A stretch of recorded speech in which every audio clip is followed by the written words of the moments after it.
Testing. Okay, there we go. Not sure why voice mod was not registering that my microphone was not here, but there we go. Seems to be working now. Hello, everybody. Hello, hello.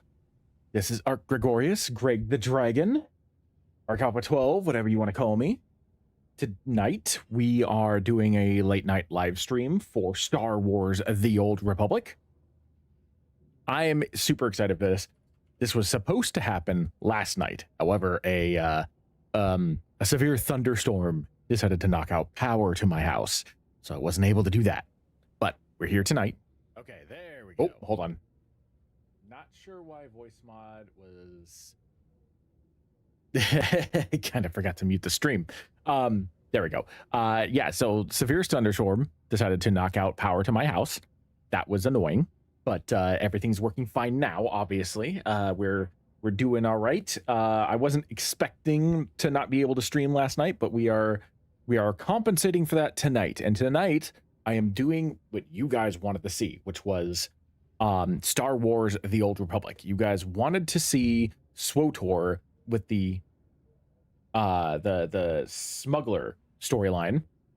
I left it up to you guys. You originally wanted, or the original plan was either X4, 2 different characters on SWTOR, or Star Trek Online, and you guys over 2 different votes voted this. So we're going to continue on with the smuggler, which, let's see, the last time we played her, she was searching for Skavek. Skavek stole our starship, and we tracked him to Coruscant. And we tracked him all over Coruscant into the underbelly. So now we are entering what is referred to as, I believe, the works. And this is basically the undercity of Coruscant. And it's not really a place that most people want to go. It's usually inhabited by droids and monsters, basically. So not really the best place for an intrepid adventurer to go, but anything to get our starship back. You know, what is a starship freighter captain without their freighter, right? So that's where we're heading now. So strap in. We're going to be heading out here in just a moment. Let me get the screen up. There we go. The desktop.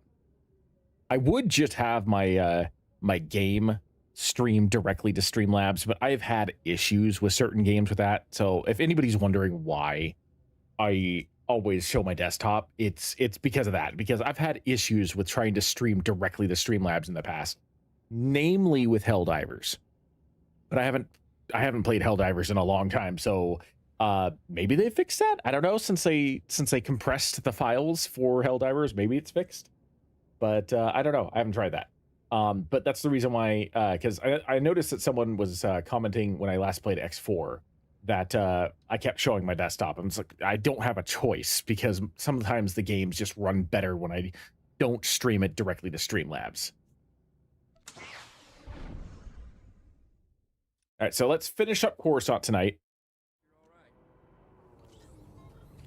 Like I said, the last time we were here, we made it down to the works.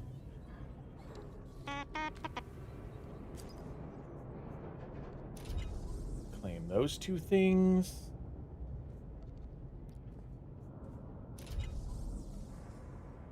Oh. That's right, I forgot. I don't need that. PvP session. I already got the knight armor, so I don't really need to continue on with that. Almost level 4 on that, though. That's cool.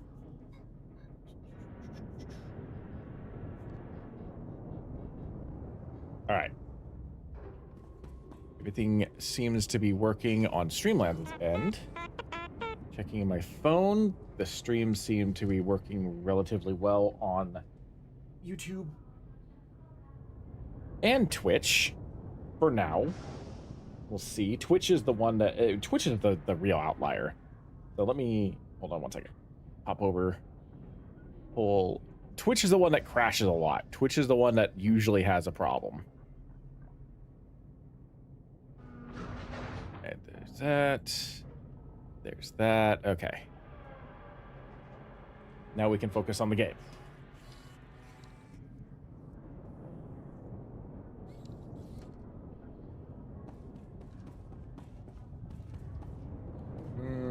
Do I want to do side quests, or do I just want to blitz through this? That's the real question. Some of the side quests are kind of cool. You know what? If it's not purple, I'm not going to do it. Unless I remember the side quests and remember that it's kind of an interesting side quest. But to be fair, it has been ages since I last played the works. Stand by for examination and suggested products.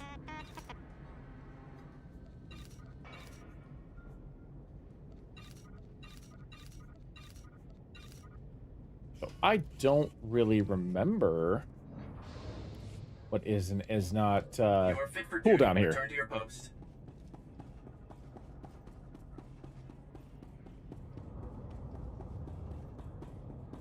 Since I'm already at the level cap of the planet anyway, doing the side quests, yeah, it could level me up faster, but at the end of the day, it's not going to be any benefit to me. Because I can only get so strong.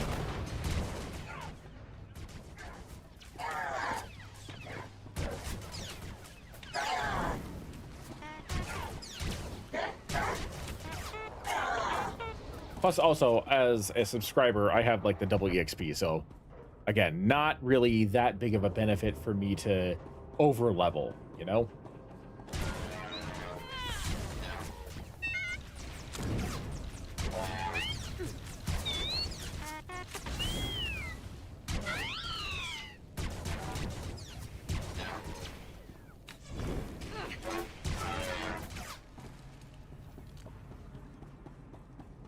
Now then, the question becomes, where is Skavek? I do remember that I did skip the green missions on Coruscant. The green missions are always fun, but they're not necessary.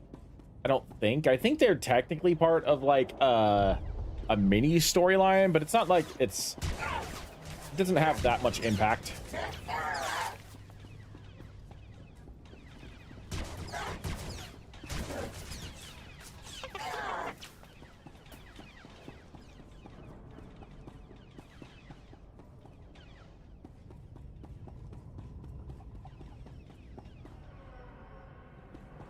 I hear a holocron, but I think I already got that holocron.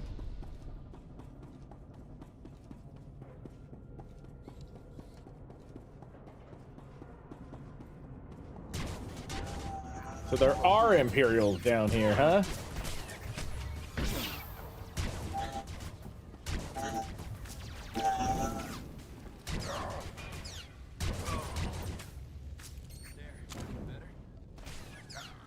I mean, why wouldn't there be? It's, you know, why? Although I have to say, if you're an Imperial that got left behind on Coruscant, your life must be miserable because you've been stranded here for like 10 years. Very limited reinforcements, just kind of like hiding out, doing espionage stuff. All I can say is you guys got abandoned by your empire.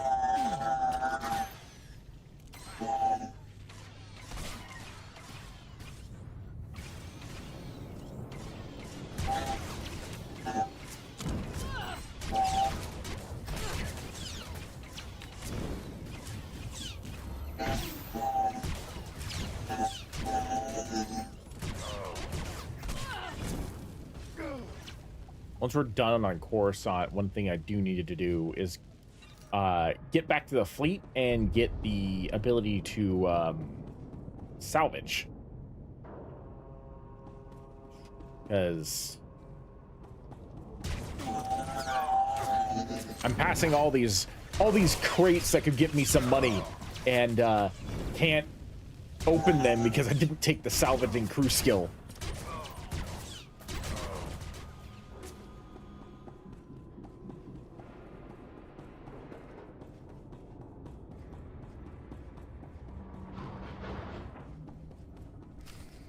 The Marusta Van Ruby. It's even more exquisite than I imagined. Ah, This there will he be the is. perfect centerpiece for my gift to the Grand Moff. Sure to earn you a nice, fat promotion. Maybe the Grand Moff will finally let you go home to Droman Kaas. What's your tone, Skavek? My agent is standing by at the spaceport ready to deliver the item. You have someone ready to receive it? There's a twitchy little starship merchant named Fabizan in my docking bay. He'll accept my payment. Lieutenant, transmit the signal. I don't know what you want with that grotesque trophy, Skavek, but it's all yours now. Need any other priceless relics, Commander? Just let me know. Hang on a second.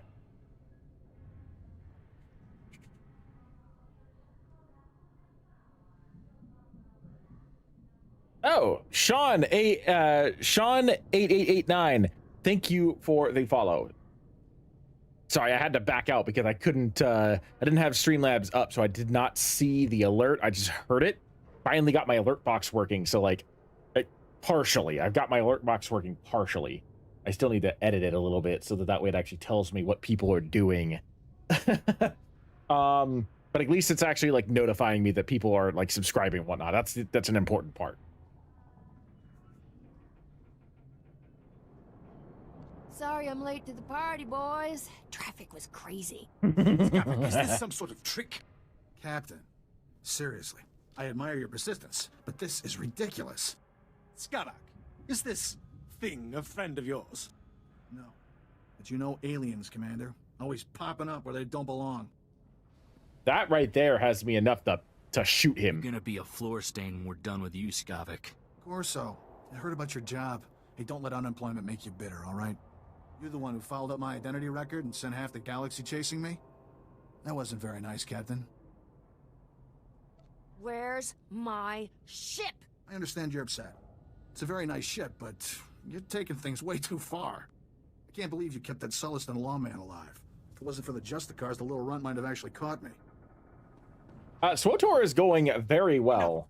I love this game. Skavek, deal with it. Commander, would you mind vaporizing the captain for me? I've got places to be. Skavek! Blast that scoundrel, always leaving me to clean up his messes.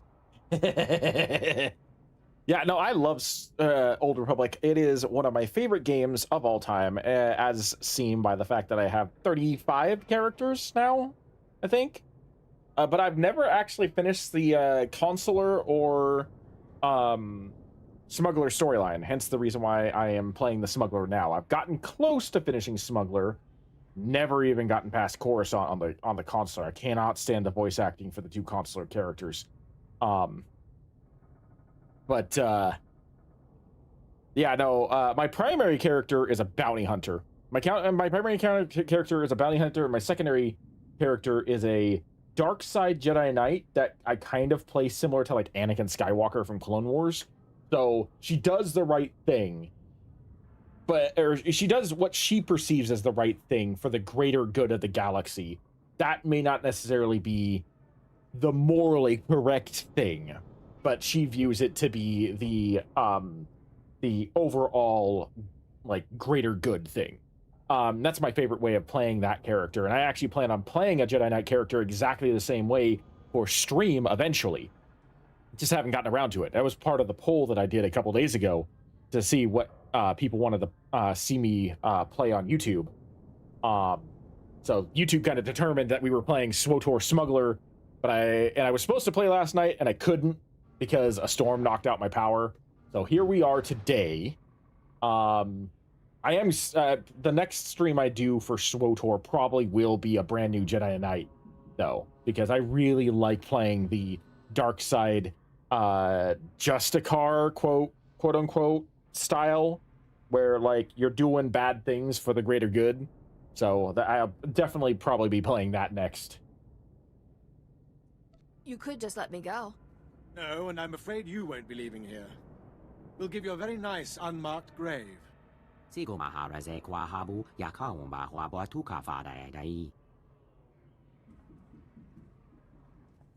do you think you are giving me orders? You're as good as dead, you alien filth. See, and that's the reason why I'm liking the Smuggler so far, is because it's just a bunch of jokes. It's just everybody doesn't take it seriously. And I don't know. It's lighthearted in comparison to the other characters. My favorite playthrough so far, however, since you brought up the light side Sith warrior, is I liked doing a light side Sith Inquisitor. That's actually been the storyline that I've been pursuing the most right now. I kind of got flamed the last time I played SWTOR because I was talking about how oh no, it wasn't on it wasn't while I was streaming. I was talking on Threads, I think. I was talking how my light side Sith Inquisitor is romancing Theron Shan, and she basically believes that the Jedi are better than the Sith at this point, so she is becoming like a traitor to the Sith Empire because she's been betrayed so many times by the Sith, and she sees the treachery of the Sith that she's like, I don't want to be a Jedi because I don't want to be like a pacifist or have those kind of moral like regulations, but I also really don't want to have allies that continuously stab me in the back. I actually didn't find it that challenging to be a good guy Inquisitor. But that's primarily because of the fact that I had this. It does set you up to be awful, but my Inquisitor was snarky. Like, she let out her frustration and anger, not necessarily in like trying to kill people, but instead just doing what my smuggler does, which is just be snarky. Maybe I'll do a light side Sith Inquisitor at some point for the stream as well, because it was a really fun playthrough. And honestly, I didn't appreciate the female Inquisitor or female warrior voice acting lines until I did the light side version. Similarly, I do like the female Jedi Knight voice actor, but I feel like she definitely does a better job with some of the dark side lines than she does with the light side lines. So that's the reason why with the Jedi, I usually go like morally gray, technically dark side, but only dark side in actions, not necessarily in her values. You know, like I said, kill somebody that's an awful war criminal for the greater good of the galaxy sort of thing. I have played the latest update, and it was a lot of fun. It was very interesting, very sad. But at the same time, the game has been around for 16 years, and a lot of the characters that have been playing this, I mean, you know, that means that the voice actors are 16 years older. So, you know, I've been playing the game since the second closed beta back in 2010. So I know that these guys have been like voice acting for 2 years, 3 years longer than the game has been out. So like, you know, they're at some point, either they need to recast or phase out the voice actors that have been playing their characters. You know what I mean? So I kind of expected the way that 7.9 went. I kind of expected it to go the way it did, but it's still sad, you know?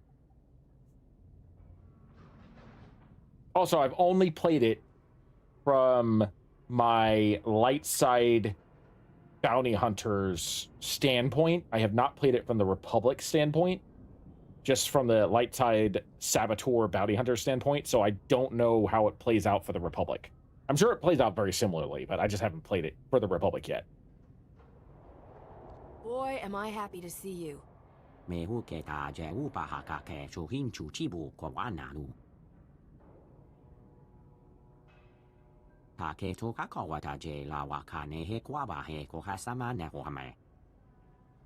Spare me your false heroics.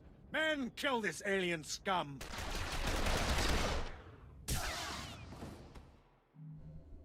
Well, crap. What a picture.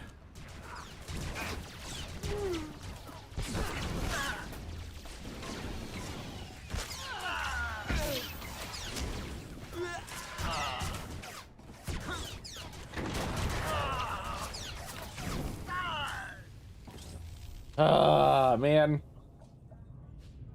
Meal, why'd you have to be a hero?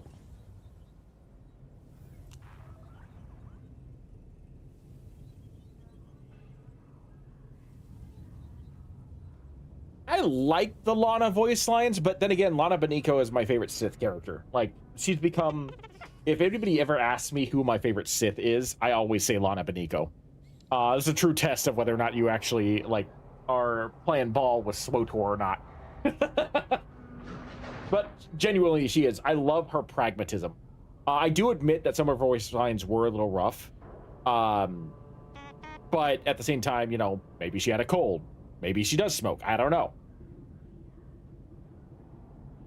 Overall, I didn't think they were a bad performance. I did notice the sound quality, though. But I noticed that on several characters, like the sound quality of the voice acting wasn't as clear as it normally is. And I suspect that that had something to do with the fact that that update was being made during the voice actor strike.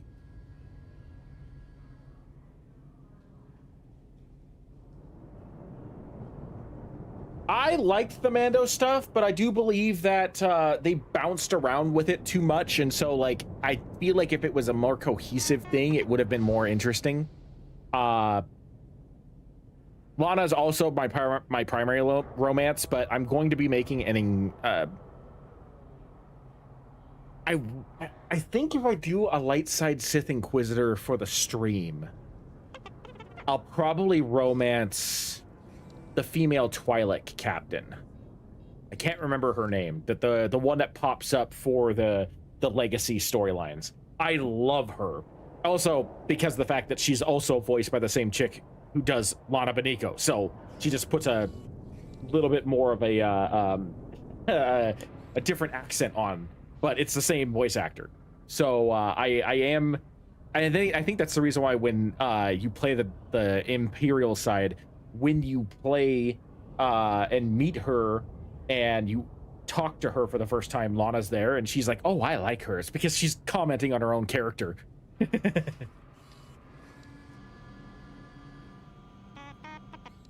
We'll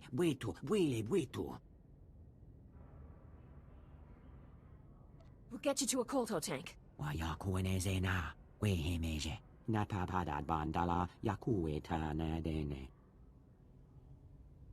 Oh, Meal. Poor little guy. He didn't deserve to go out like this.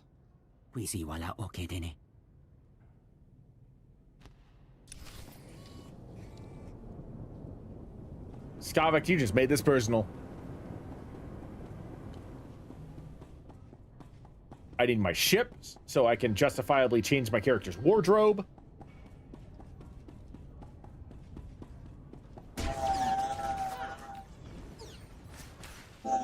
And also, I cannot wait to leave you stranded in space, mister. You'll be walking out an airlock by the time I'm through with you.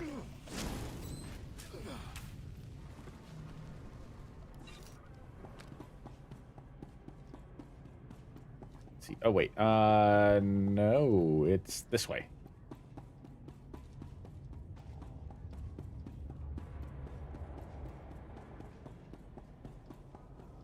Considering the fact I'm already at max level for the planet, I'm not going to worry about fighting every single person like I was doing before.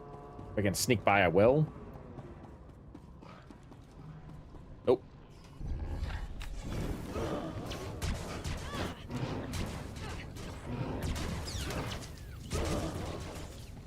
I see. I'm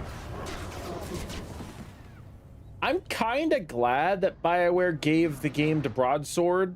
Not that I thought that BioWare was doing a bad job with it, but I do recognize that BioWare's resources and time was limited and was being split between multiple projects, especially with Veilguard at the time was being worked on.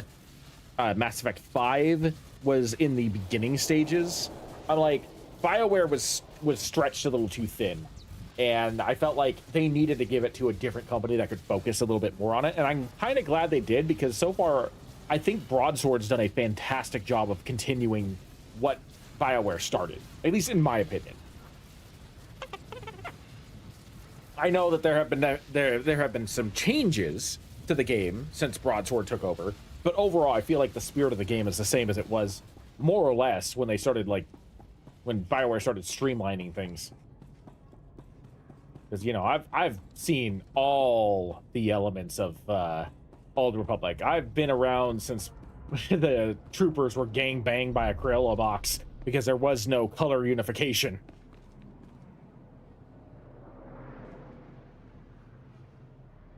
Yeah, I mean, I liked Veilguard, but I also understand people's criticisms about it. Veilguard definitely felt like it was, in terms of, like, character communication and character building, it was the most lively and most realistic of all the Dragon Age games. However, its storyline, it was okay. But as someone who, you know, I've beaten Dragon Age Origins on the Xbox 360 so many times, the 360 literally told me you cannot start a new character until you delete old characters. You have too many save files. And for the record, that is about 17 characters, both for the main storyline and for the expansion pack. So if you're wondering how many characters that is like 8 or 9 characters for the main storyline, and then the rest of them for the expansion pack. So like, I will die on this hill saying that Origins is probably the best of the Dragon Age games in terms of story. I love all the Dragon Age games for different reasons, but I feel like Origins was probably the best in terms of like the overall story. It just felt the darkest. It felt like the most bleak. It felt like, I know that there is, you know, medieval Warhammer compared to Warhammer 40k, but Dragon Age Origins felt like a medieval grimdark setting. I love the look of the original Darkspawn, and it's a travesty. It is a tragedy that they decided to change that, because the original Darkspawn, the only thing that they could have done is like change the Genlocks. I think the little dwarf Darkspawn, they could have changed those differently, but like all of the Darkspawn just looked so much better in the original Dragon Age. But in terms of the character emotions and the character building, Veilguard is king of the Dragon Age games for that particular aspect. Its storyline needed some work. Its gameplay was fantastic. Its world was interesting, but I feel like it got a little repetitive. I feel like it got very repetitive. But I would say its weakest point was the plot.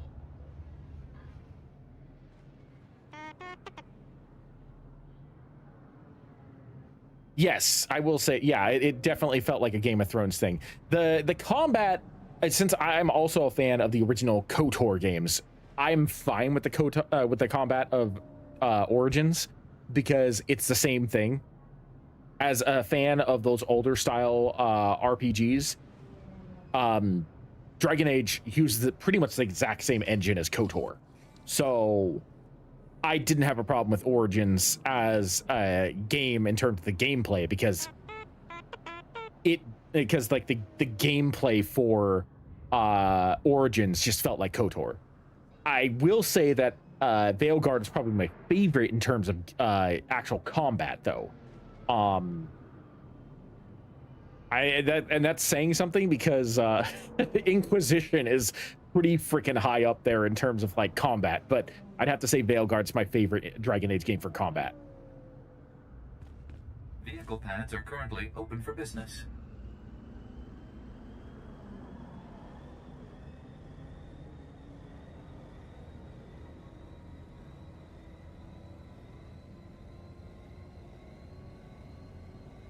The only thing I wish Veilguard had was an actual greatsword. I think that's the one thing that like I didn't like about Veilguard. Was I did like the fact you could switch between weapons. I just wish that one of them was a greatsword, because my primary weapon in every single Dragon Age game is a greatsword. And if I remember correctly, they didn't have a greatsword in Veilguard, or at least I never found one. The classes that I usually used was, you know, the Sword and Board and Great Mauler, and I feel like they could have easily put the Great Mauler moveset on a greatsword and it would have been fine.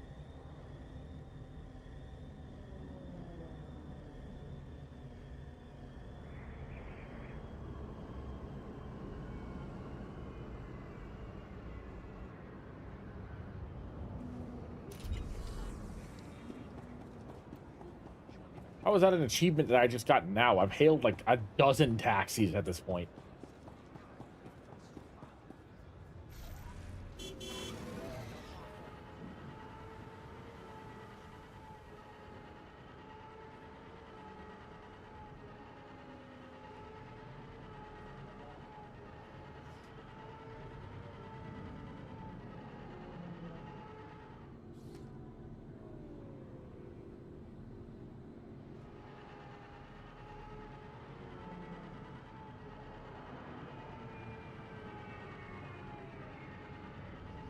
Oh, I'm sorry you feel that way, because I personally did not feel that way.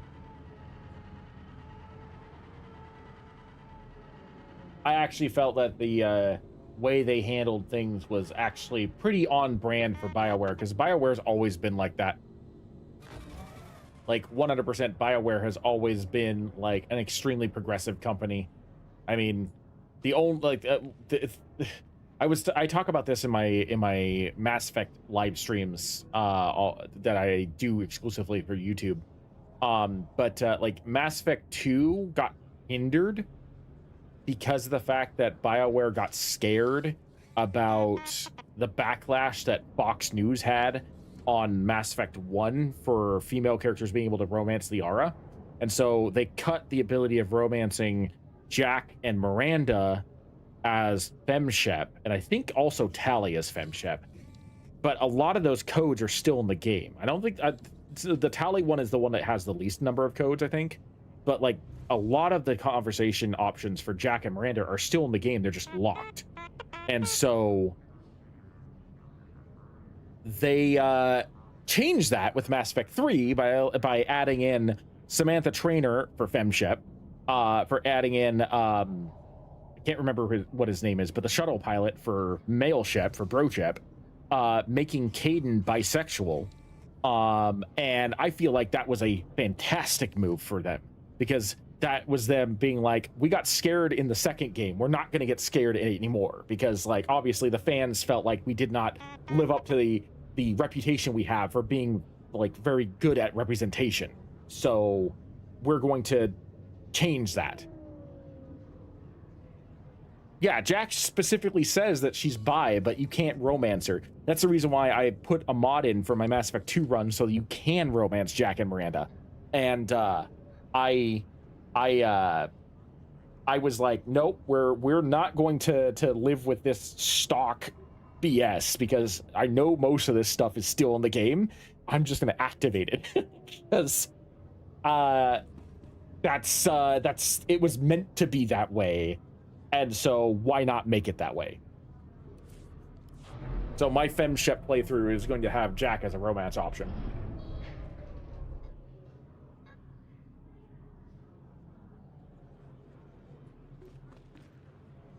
Okay, let's see. Been talking a lot, and I haven't really been playing the game all that much, but that's fine. It's fine. Fine.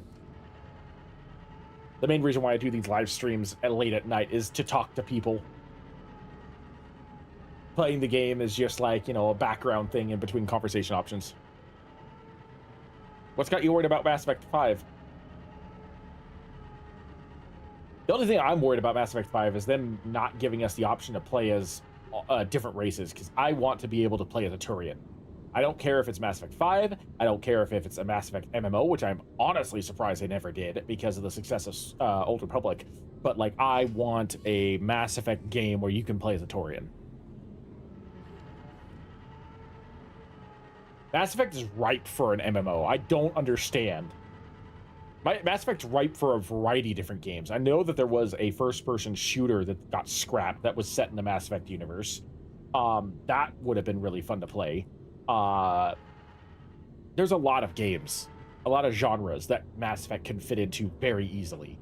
And I genuinely feel like that an MMO is like the perfect setting for Mass Effect. Because then you can play as those other races without having to worry about things like that. Because like if BioWare managed to make another MMO that's very similar to SWTOR, could you imagine how good that would be for Mass Effect? Like, have it set before. I would say have it set like before the events of Mass Effect 1. Like, do the First Contact War. Those are the two things that I want to do. I want to see the First Contact War in a video game, and I want to see the I want to see like I guess the easiest one to do for an MMO might be Andromeda, just because of the fact that Andromeda is so far removed from Mass Effect's primary timeline that it's not affected by the 3-choice, or technically 4-choice option for Mass Effect 3. Because, like, unless Mass Effect 5 establishes a firm canon, kind of like how SWTOR established a firm canon for Revan, I don't see them being able to properly explore the galaxy in that time frame unless there's something that's going to happen that changes based on a player choice to determine which timeline you're in. There's always a possibility that right at the beginning of the game, you can choose which ending you got in Mass Effect 3, and then the game tailors itself to that. But for an MMO, that might be really complicated.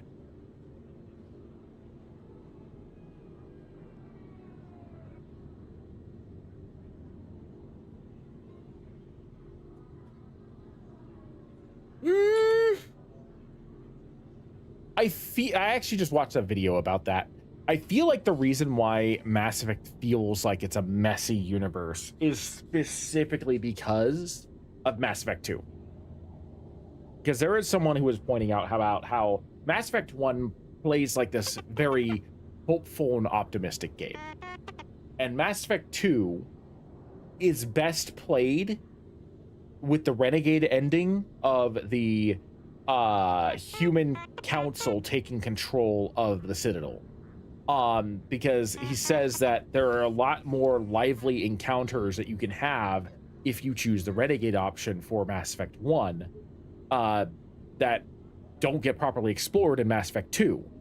And because of that, Mass Effect 2 feels like it's the perfect sequel, but also a betrayal of what Mass Effect 1 was trying to do. And to an extent, I agree with that.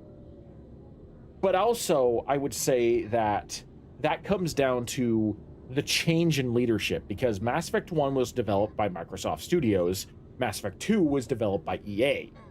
Or not necessarily developed, but you know, it was designed to, no, I guess it technically, yeah, BioWare and EA. So BioWare was the overarching developer, where EA was the publisher. So like the change in leadership for that changed the tone for Mass Effect 2 and 3. And because of that, the games do feel a little disjointed, but the way I look at it is very similar to the Star Wars original trilogy. Because a lot of people say that the original trilogy is like the gold standard for the Star Wars universe. And what I have to say about that is A New Hope is my least favorite Star Wars film because it was designed to be a standalone film because of the fact that they did not know if Star Wars was going to work. It ends with a triumphant finale. It ends like that's going to be the final piece, but it leaves just enough open so that way they can make sequels if it succeeds. But if you watch it, unless you're watching it like with Rogue One directly before it, A New Hope feels like it's a standalone movie from the 3 movies. And because of that, I don't like it that much. I like it. It's still one of my favorite movies, but it's the lowest on the totem pole for me. There are many movies in the Star Wars franchise that severely outclass A New Hope in its overall scope, its scale, and its writing.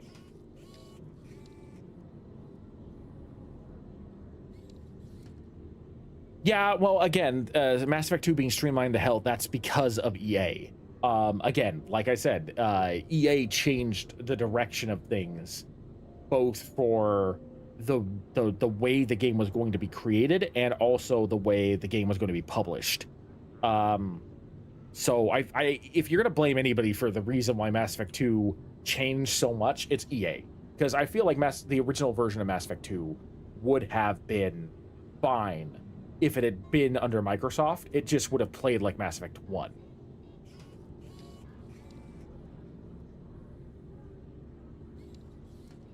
I'm not a Disney hater. I'm not an individual that subscribes to Disney hate, because Disney has made a lot of fantastic things.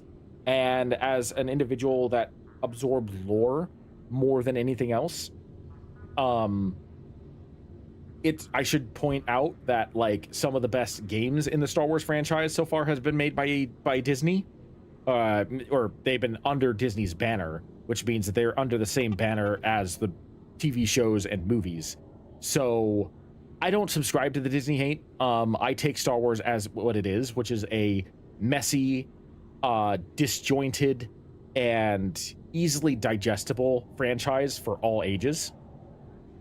And I believe that there's plenty that Disney can do right. There's plenty that Disney can do wrong, but the EU also did a lot of things wrong too. Like, the EU is in no way, shape, or form absolved of those sins. In fact, the EU is actually worse in many ways. So, as far as I'm concerned, I don't have any negative feelings towards what Disney has produced. I just enjoy Star Wars to enjoy Star Wars, and I feel like too many people, and you know, that's their own personal opinion on it, but like, I think too many people put too much in the way of feeling like something has to be perfect or it's not good.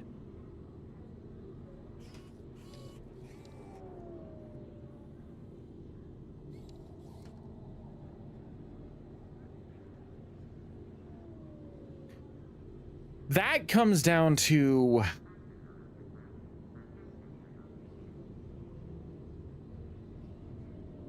how that's how what should be, how I think, how the people should be, you know, that the universe should be taken as what it is. Yeah, that's just that's how I'm able to accept the flaws while still being able to enjoy the franchise. Like, I liked Mando and Grogu. Did I think it needed to be a movie? Not necessarily. It's very clearly designed to be a part of a season, but they decided to go bigger with a bigger budget and whatnot, and I enjoyed it. I really liked it. I thought it was good. Did I think it was the best movie out there? No, but I did think it was good. The sequel trilogies, as messy and freaking like disjointed as they are, I still think that they're pretty good. Rise of Skywalker has a lot of issues, and I'm going to acknowledge that. I will acknowledge all the criticisms that I can with it. But that doesn't necessarily mean that I think it's a bad movie. It did some really cool things, and overall, I was still entertained, and I did enjoy it. And I defend the things that some people pick at, such as Poe Dameron saying, oh, somehow Palpatine... How does a fighter pilot know ancient Sith techniques? Why would the fighter pilot know about cloning or force transfers? Like, that line makes sense to me because he's a fighter pilot. He's not a Jedi or Sith historian. So, like, I defend I defend a lot of the things that people bash about that movie. I do believe that there are some criticisms about that movie that need to be made, such as the fact that J.J. Abrams tried to re-retcon everything that was in Last Jedi, and I think that was the wrong move to make. The first 45 minutes was just a speed run to get him back on track to what he wanted to do with Force Awakens, and even then that ended up getting reshot at the last minute. So I do believe Rise of Skywalker has plenty of criticisms ahead of it. Do I think that detracts from the movie as an enjoyable movie? No. I do believe that the sequel trilogy would work better as a non-Star Wars franchise. I believe the sequel trilogy would work better as a generic science fiction trilogy rather than a Star Wars trilogy, but that doesn't mean I don't like it. The Darth Maul show was amazing. The Darth Maul show was absolutely phenomenal. But this is one thing that I will say from this point on, when it comes to Star Wars. Star Wars may have started as live action. I've said this many times. It may have started as live action, but it shines best as animation. The SWTOR animations showed that. Clone Wars, Rebels, Bad Batch, the Darth Maul show, honestly, even with the animation style, Resistance showed that. The Resistance storyline was hindered by the fact that it had to curtail to the sequel trilogy, but like the actual animations and the stories that they were trying to tell within that sequel trilogy, I enjoyed Resistance. So like, I feel like Star Wars shines best as animation. And I feel like the Darth Maul show is the pinnacle of that argument.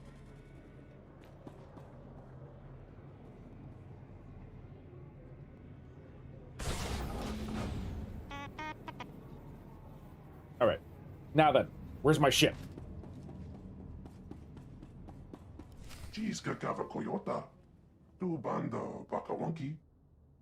Yeah, I know. You got a name?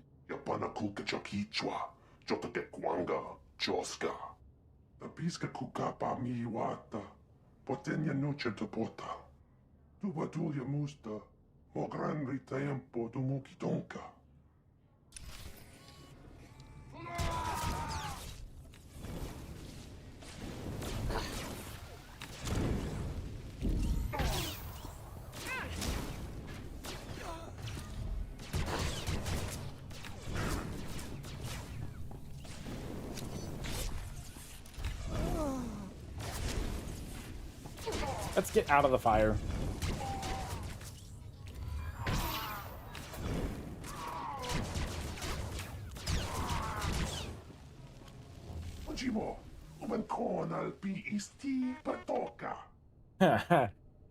Well, you shouldn't have stuck your thugs on me, you jackass.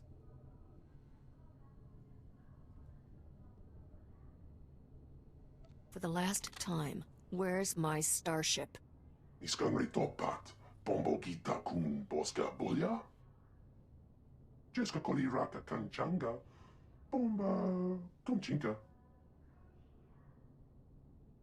Not yet. But you owe the captain something for all her trouble.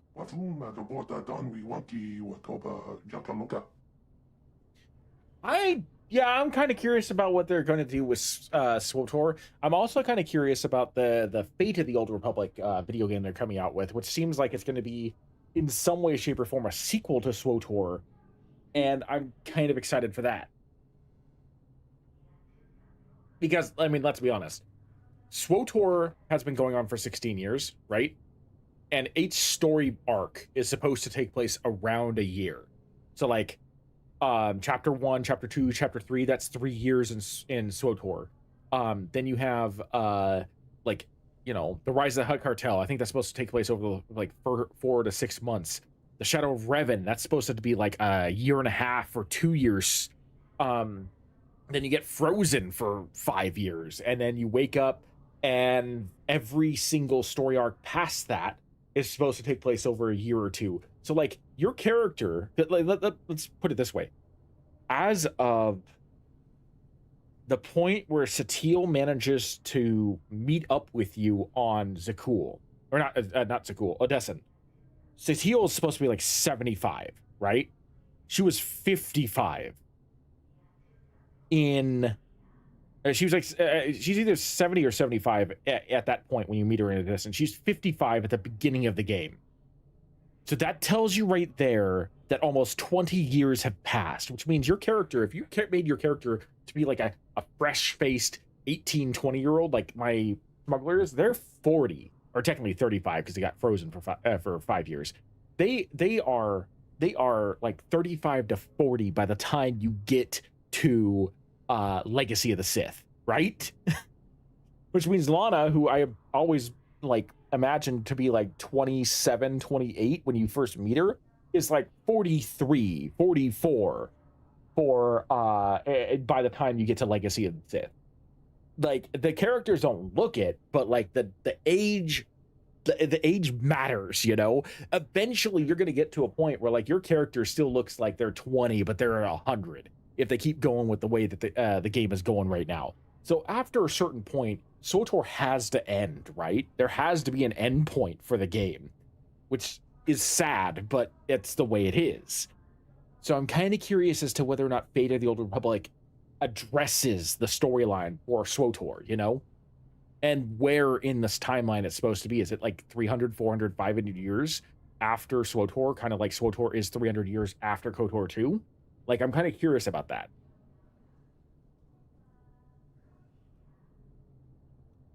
Let's see, I can... As long as Skavek's paying, I'm buying.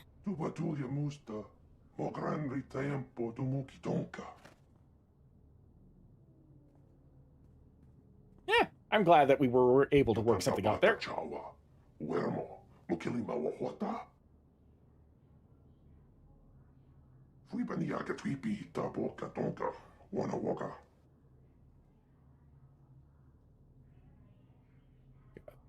Let's see. Beat it before I shoot you. But that was a little more aggressive than I expected it to be. Ha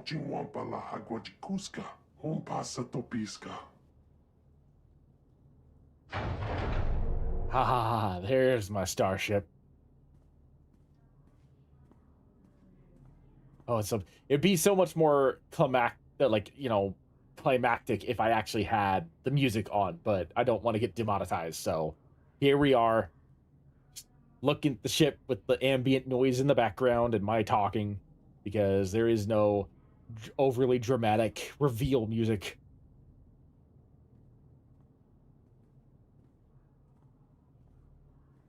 I love the XL freighter. Smuggler's starship is beautiful. The only downside of me playing the female smuggler, which I wanted to play because I've done the like 2/3 of the male smuggler storyline, is that I don't get to romance, what's her name? Risha, I think. Who I think is very interesting. I also don't get to romance, Akavi Spar, who is the character that I romanced on my, I started romancing Risha first, and then switched to Akavi once I realized, oh, I've got a Mandalorian that I can date on my smuggler. Are you kidding me? Or XS freighter, not XL freighter.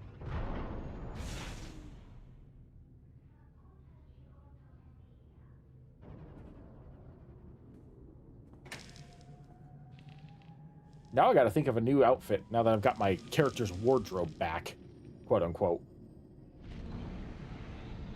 I don't mind this outfit, but she needs an upgrade because it's pretty much stock equipment. Well, or rather, I'm using, like, you know, the stock determined bounty hunter jacket or whatever it is. Cartel market. Ooh.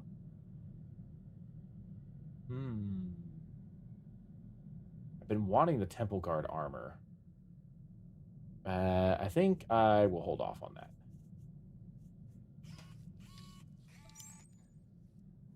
What armors do I have available to me right now? Collection. What do I want?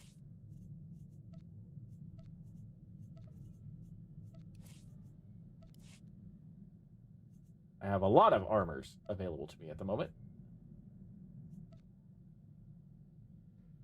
The other thing that, not a fan of this story. They missed such a good opportunity for Risha and Vet I know. They honestly should have, I don't know when Risha comes back in, Knights of the Fallen Empire. But I kind of wish that if you manage to recruit Risha, they're kind of like if you have HK-51 when you finally get Odessan, and you get Treek when you finally get Odessan. There's little cutscenes that show off Treek and HK-51 altering the bar scenario for the celebration of setting up Odessan. I kind of wish that other characters had that too, like Akabi Spar and Torian Kadera. I think that's his name, Kadera. Yeah, Kadera, because the clan Kadera is the flag that what's her face takes. I kind of wish that there was like a little cutscene with Torian Kadera and Akabi Spar. I kind of wish that there was a cutscene. I know there's other characters that know each other from different storylines, where once you recruit them, that they can reunite a little bit. Just like little things. Just like little things that acknowledge that these characters that have talked about each other for a bit actually exist, you know? It would have been nice. Who knows? Maybe at some point they might add that in. I don't know whether or not they will, but it'd be kind of nice if they could. Let's see here. I've always liked this armor. I just never used it. Although, For whatever reason, the lights aren't lighting up on that, so maybe I won't use that one. Gunslinger is always classic. That's usually what I put on vet in my imperial playthroughs.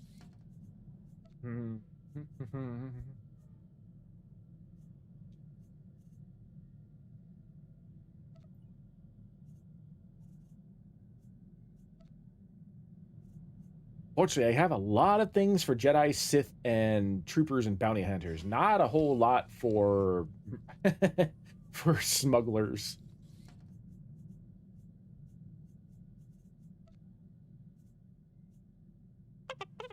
What I should do is I should probably purchase the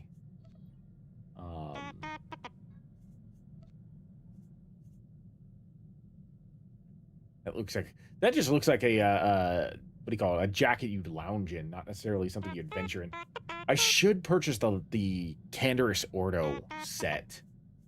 That's an armor set that I probably should look into.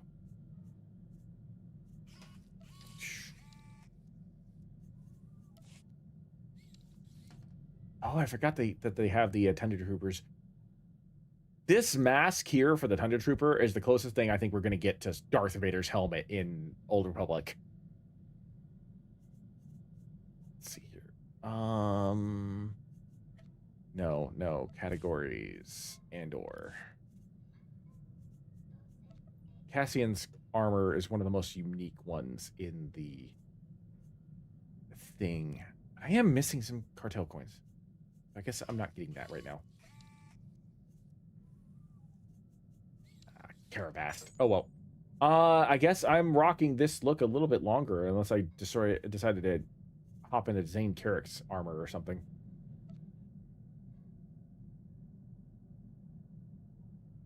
I like the Revan gear overall, but honestly, what I would probably do with the Revan gear is let's see here. Categories, armor. I want the helmet specifically for a Mandalorian character. Because, I mean, Revan's mask is a Mandalorian mask. It's a 300-year-old Mandalorian mask, but it is a Mandalorian mask regardless. So if I got the Revan gear, which I have not yet gotten, I'd probably use the mask for a Mandalorian helmet. Because that's basically what that is. You know, it's a old school Neo-Crusader era Mandalorian helmet. So I'd probably just take that helmet and use that for a Mandalorian character. Even though I've got like, I don't know, 30 or 40 different Mandalorian characters or types of armor that I could use. That's probably what I would do.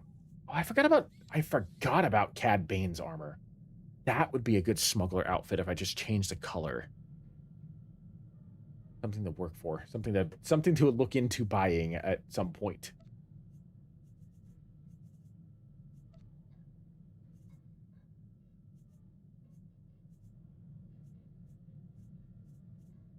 Yeah, the infamous bounty hunter armor is what I'm using currently, but I didn't change the color. I just kind of like slapped it on Desseria. And I mean, it looks fine. It works good for a smuggler armor set, but it's very plain. And I kind of sort of want to give her a wardrobe where I could choose different outfits. And I don't currently. Ooh. I don't think I have the Resourceful Engineer's armor. But I kind of want. I'm gonna have to like look in and see what armors I currently don't have and modify her equipment accordingly. But I'll worry about that later, I guess.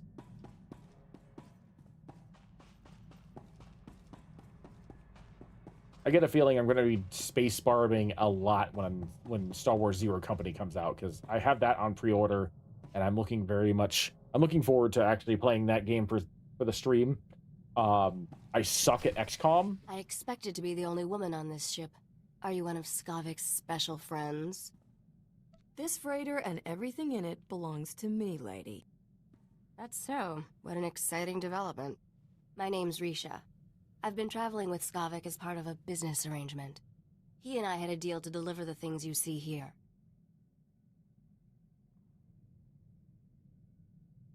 Skavek isn't known for honoring his deals. Then maybe my luck is about to change. Skavek was going to deliver this cargo, but he's proving unreliable. I think you might be a much better partner. Oh yeah, it's fairly obvious, even if she doesn't become Darth Talon, that she is designed to be a Darth Talon analog. It's very obvious. Let's hear your offer and we'll see. My offer is simple. I make you filthy rich. It's a pretty straightforward business model. I love What do Risha. you know? That Skavek on the ship's hollow. This should be an interesting conversation. Yeah, no kidding. You're late, Skavek. And I just made a new friend. I think you two will loathe each other. Congratulations, Captain. You're officially #1 on my list of people to kill. When I get my hands on you, you'll wish you'd never left Ord Mantell. You're the one who stole my ship. Can't kill what you can't catch, Skavek. And you don't have a ship. Well, there's plenty of ships to steal in Coruscant. I'm sure I'll find something fast and deadly. Don't know how you got away from those Imperials, but next time, I'll kill you myself. Assuming Rogan the Butcher doesn't get you first. I sold all those blasters you were supposed to deliver for him on Ord Mantell. I can't imagine he'll be happy that you lost them. I'll work something out with Rogan, don't you worry. Nobody works things out with Rogan the Butcher. I suggest you enjoy what's left of your life. Are you done posturing, Skavek? The captain and I have cargo to deliver. Don't even think about cutting me out of this deal, Risha. Finders keepers. Isn't that what you always say? Not my fault the captain here beat you to the big prize. Sweetheart, you two just made the biggest mistake of your lives. Uh-huh. Thought that blowhard would never switch off. So, we were discussing how I can make you fabulously wealthy. I love The Risha so items here much. are pieces to a key. A key that unlocks the lost treasure of a very rich dead man named Nock Drayan.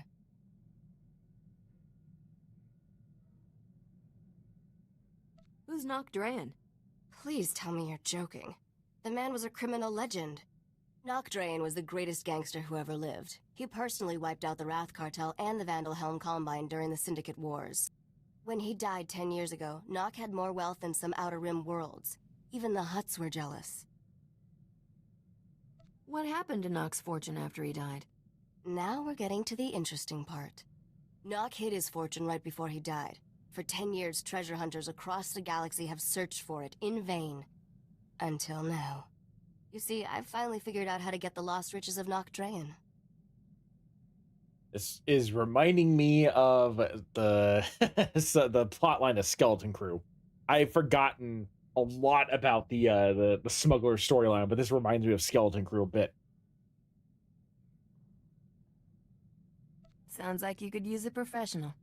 Working with a professional would be very refreshing. Whoever gets Nock's riches will become an underworld legend.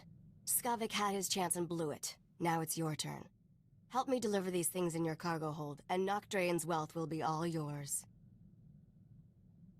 What's to stop me from shoving you out the airlock? Without me, these items are junk taking up valuable cargo space. I'm the only one that can help you trade these items to get Nock Drayan's treasure. But I won't tell you everything up front. I mean, that's smart. To get the riches, you trust me the same way I trust you. One step at a time. Deal? You had me at riches. Then let's hit the hyperlanes. We have deals set up on Taris and Nar Shaddaa. I'll make all the arrangements and introductions for you on both planets. Until then, I'll be in my bunk. That caged beast there isn't much good for conversation, so come visit me if you feel like chatting. With the music, I never noticed the change in the audio quality on that one specific line. But, I mean, that happens a lot. I'm sure you have some good stories about Skavek. Enough to make you glad you never dated him. Looking forward to working with you, Captain.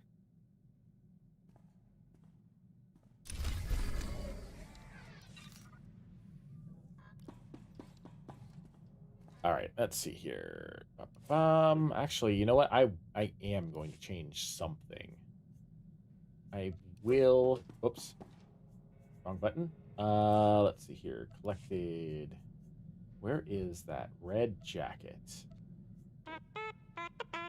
Actually, Carthodaci's jacket might be nice, but it's very simple. Don't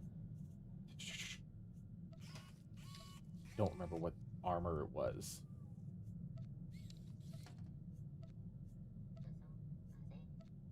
There you are, secret agent. I normally give this to what's his face, Theron. Once I actually recruit Theron.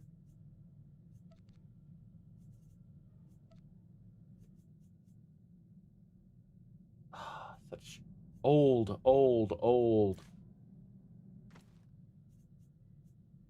equipment.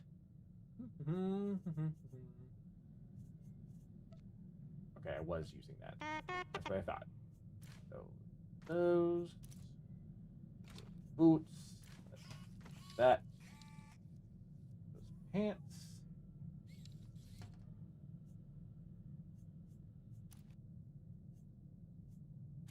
Of course, I have to have my scouter. I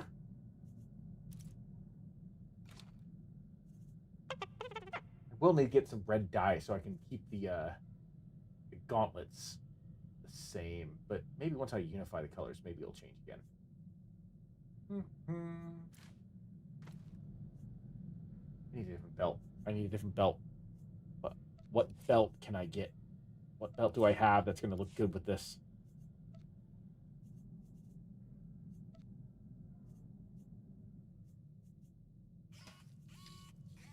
I am all about fashion. I am all about making my character look as awesome as possible. If I do say so myself, I'm usually pretty good at it.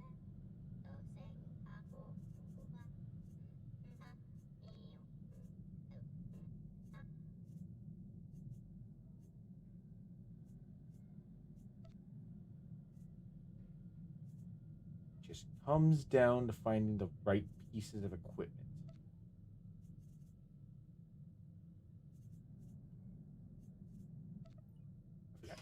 The belt for that one is on the actual jacket. That's not going to help. What's your belt? Get what your belt is.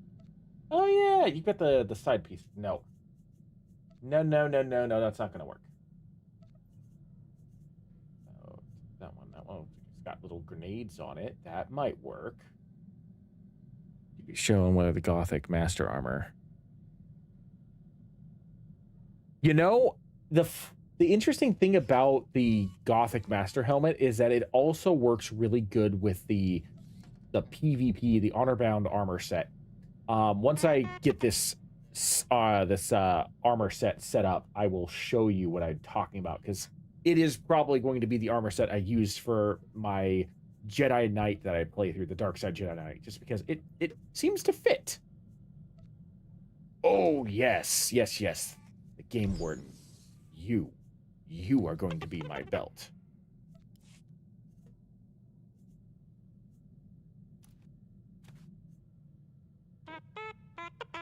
Commit to changes, yes.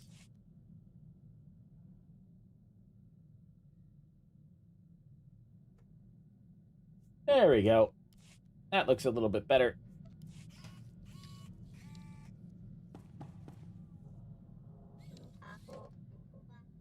All right, so let's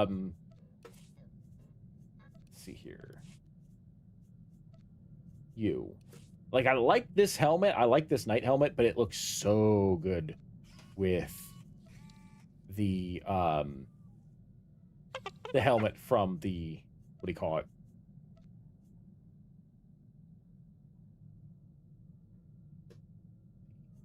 The Gothic set. Where is the Gothic?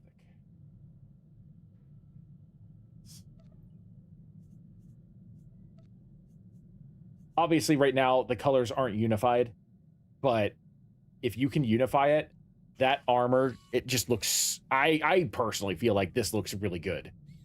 Especially on the buff female character, which is what I'd be playing, because that's what I'm playing on my other Jedi Knight. I can actually pop over there and show you real quick.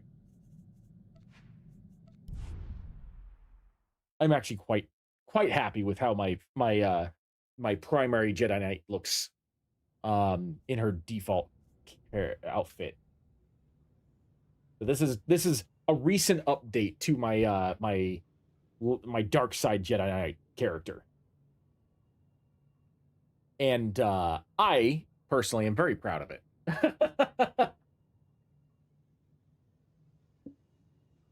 It's not the outfit that she's been rocking for the entire game. This is actually the one that I put on her as of probably 7.9, I think.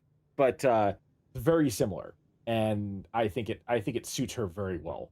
And then, you know, I've got my Mandalorian, which is my primary character, and I think that suits him very well too as Alliance Commander.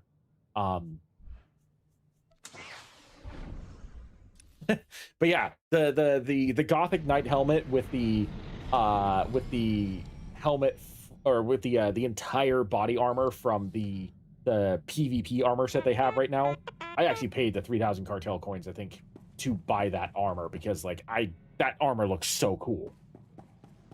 I'm not gonna get the light up version of it because I feel is unnecessary, but the one I have, pristine.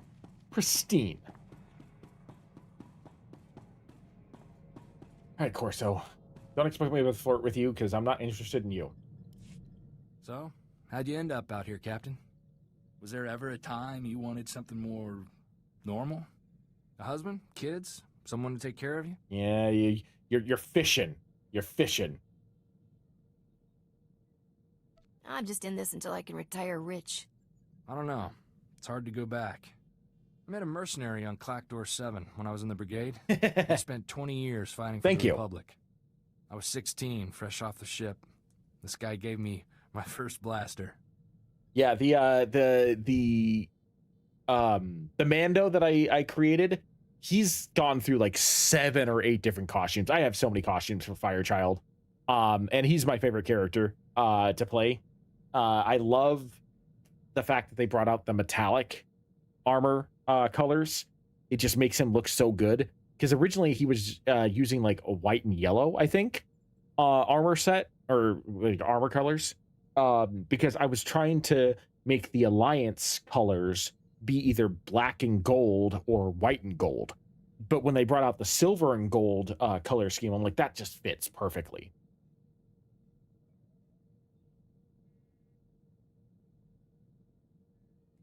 I thought you country boys grow up shooting. I mean, sure, I'd handled a hunting rifle, but never anything aimed at people. This guy told me, gun's just a tool. You use it to destroy, or you use it to protect against those who would destroy you. And you took it to heart. Made me think different about guns. You can't protect the people you love if you're afraid to get your hands dirty. I brought Torchy home, and my parents made me lock her up, told me not to wish away peace.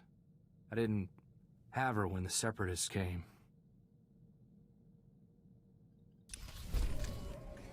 Right, let's see here. I need an interface editor.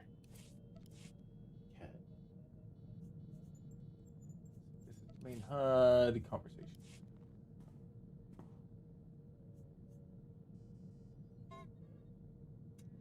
Reactions. I need to be able to see what my characters are doing. There we go.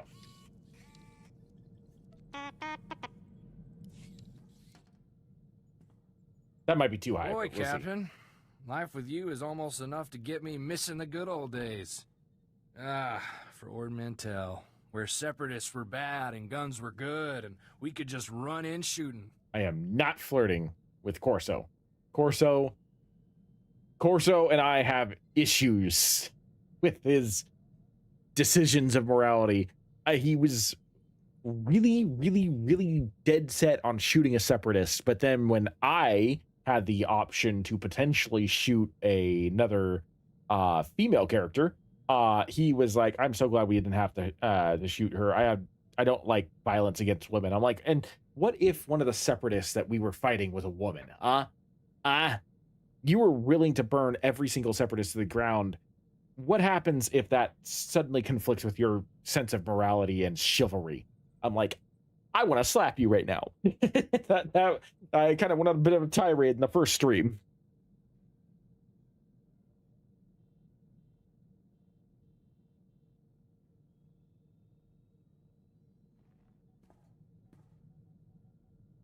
Yeah, I fortunately there's plenty of other Mando armors out there to get you that look, but I do agree with you on that.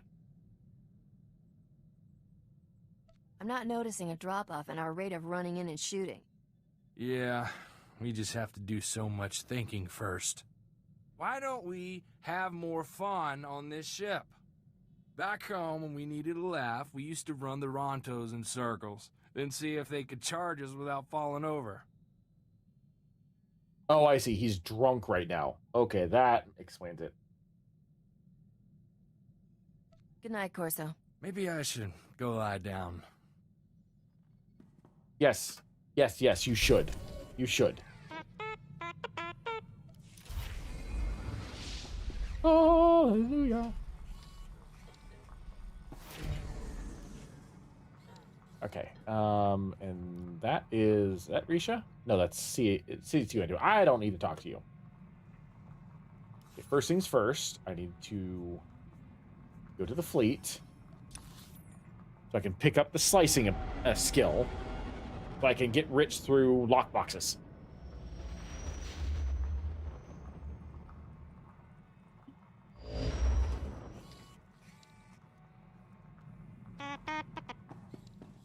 Richer. The lockbox is a slow grind, but it's still a good one. Oh, went the wrong way.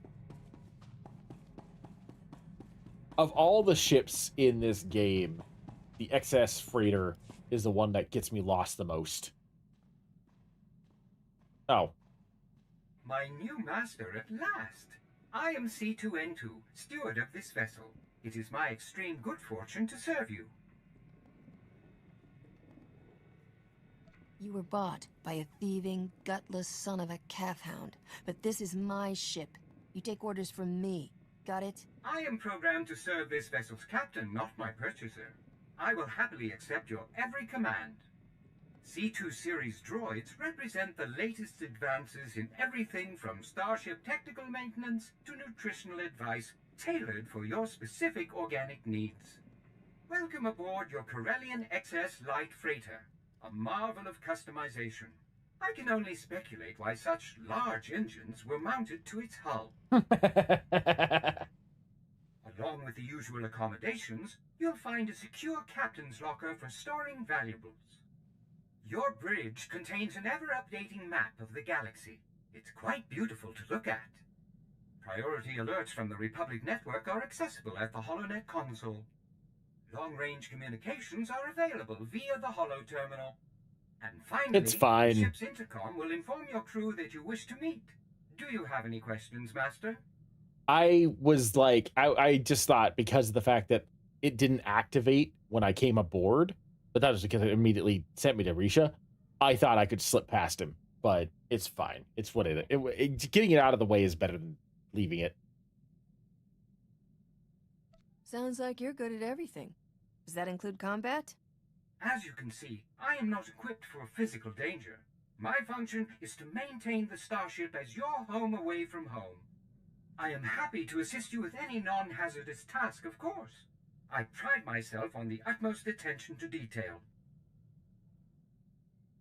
I just realized it looks like my character has like the Assassin's Creed logo on her forehead.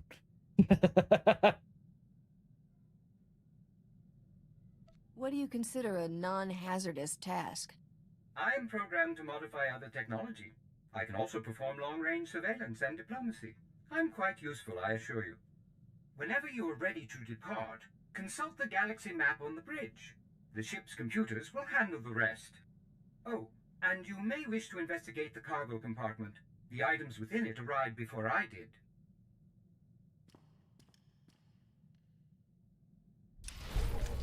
Yes, and that's when I'm supposed to go talk to Risha. It's fine. Now, can I leave my ship?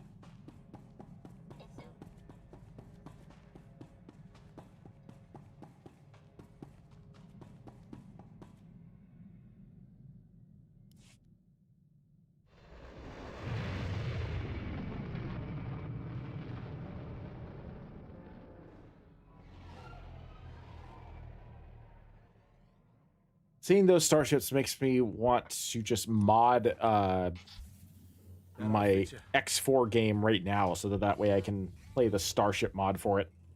But I'm waiting for the update for it to be at the 9.0. So I can't yet.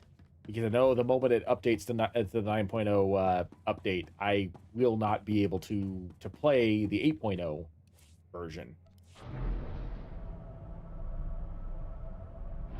It'll be a couple months. It'll be a couple months. You know, it's fine. Fine. Wow. This is the quietest I've seen the Republic fleet in a while. But, I mean, it is technically almost midnight.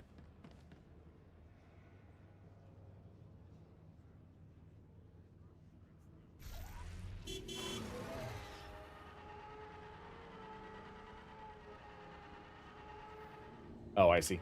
I thought those guys were fighting. I'm like, what's going on over there? Where am I going? I need to get to... Oh, there it is. Stronghold and crew skills. That's what I want.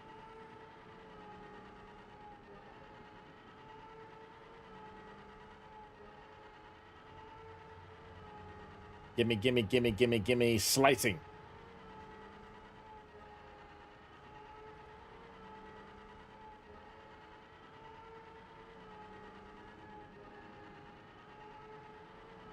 I should get on my femship character for SWTOR. It's been a while since I played her on stream. Biochem, armor tech, synthweave, armor... Not here. Over here. Diplomacy, underworld trading, treasure hunting, investigation.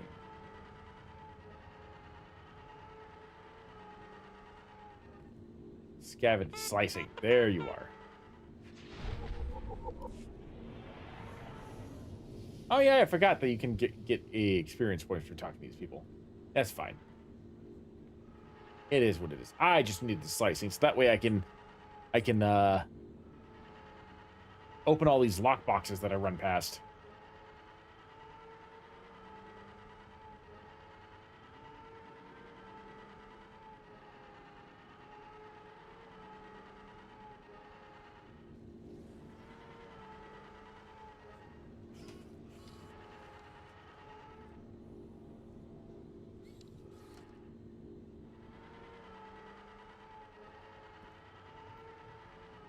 I am on the wrong side of the frickin' ring. Yep, this way.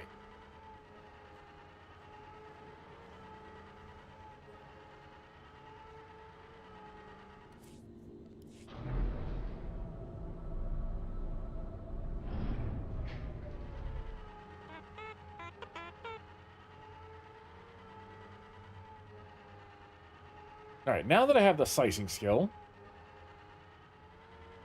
we can head to, I mean, technically, I think Terrace is the next one.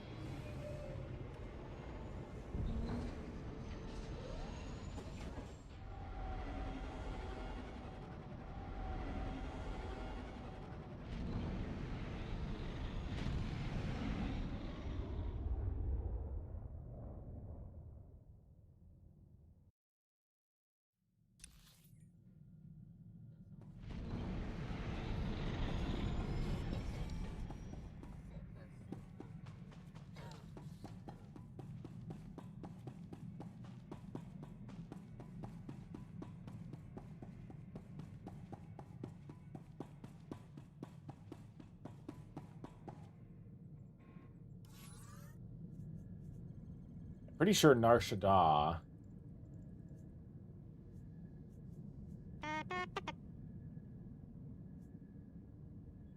meant for like level 23. Yeah, level 21. So I'm a little under leveled for that. So I may as well just stay on course. I would much rather do Nar Shaddaa than Terrace. But it's fine.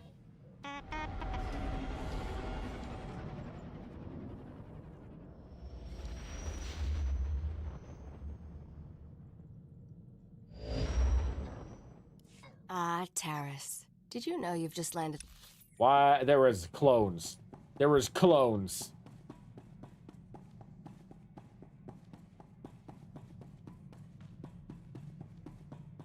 Let's avoid the cloning technology, please and thank you. Taris. There we go. Did you know you've just landed on the biggest graveyard in the galaxy? There's not much to enjoy here, besides skeletons, ruins, and man-eating creatures. As long as there's a cantina, I'm happy. Are all your inoculations up to date? I doubt the watering holes here rate more than a 1 in Trampetta's star guide. Taris was the Coruscant of the Outer Rim, until some lunatic leveled it centuries ago. Now it's a toxic swamp. We're here for an astrogation chart that was in a vault when Taris fell. That vault's somewhere in these ruins. How do you know the vault still exists? It was built to withstand anything short of a supernova. Our lost vault was designed to be recovered after a major catastrophe. All we need are the right sensors to locate it. The catch is, the only person I know with access to those sensors is someone who hates me. That's a problem. I smell a good story. Let's just say she and I have a history, which I might tell you about when I know you better. I made our contact an irresistible offer. One of the deal's terms is that she doesn't have to see me. I need you to get that vault's location, Captain. Impress the stars out of her.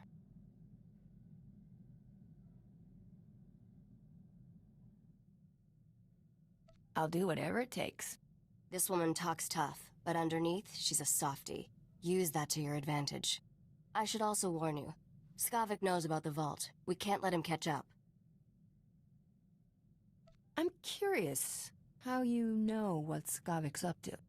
He wasted a lot of breath trying to impress me into his bunk. It never worked, but I learned a lot about his plans. The astrogation chart in that vault is essential to finding Nocdrane's riches, Captain. Your contact name is Beryl Thorne. When Beryl gives you the vault's location, come back and see me. Oh, and try not to let anything eat you. Sounds like easier said than done. We'll cross that bridge when we come to it, I suppose.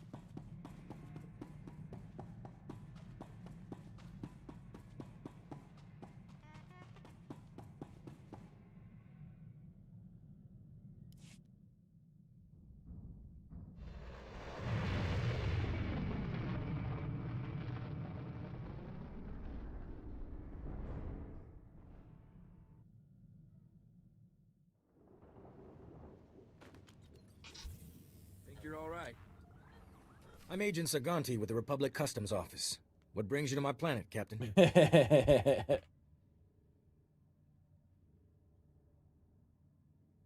What's your job? Showing me how to shake hands with the natives? Hard to believe a spacer like you never encountered Republic Customs before. The Republic Customs Office monitors... Yeah. Shh. Yeah, let's not. While we're... Let's see here. I was thinking about this. Maybe there's a dye in here. A cheap one. That would work good with this coat. No. No. On some armors, yes, but not on this one.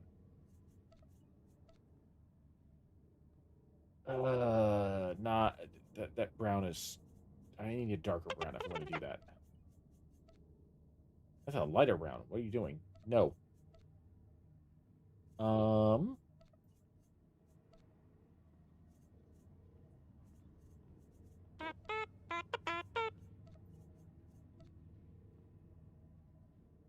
That almost works.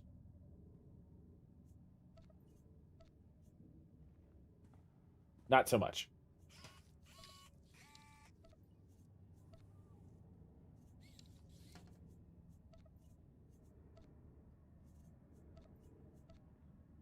I mean, I really just need the jacket to change. The rest of it, I'm not going to match. I don't think.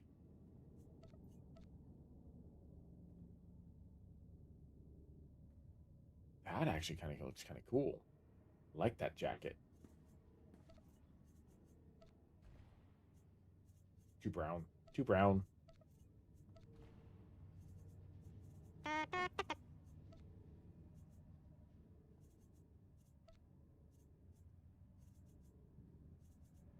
Now we're getting into the super expensive ones.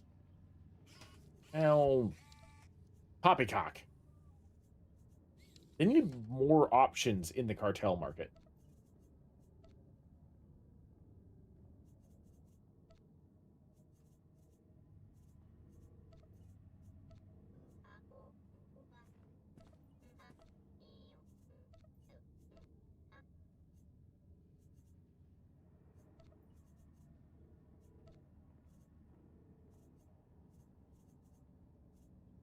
Like, they need a dark brown, a black and dark brown armor. This is like the closest one, and it's still not dark enough. Actually, I guess technically speaking, adept armor is this one here. The adept pilot is the closest one. All right, let's do that one, I guess.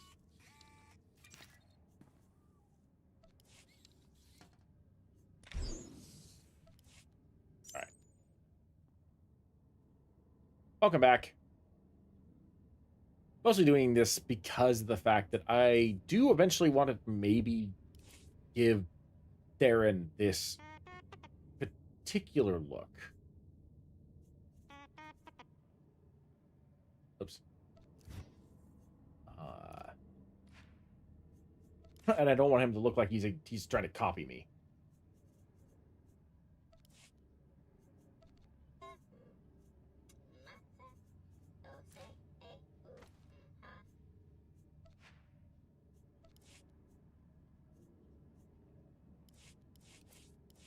There we go.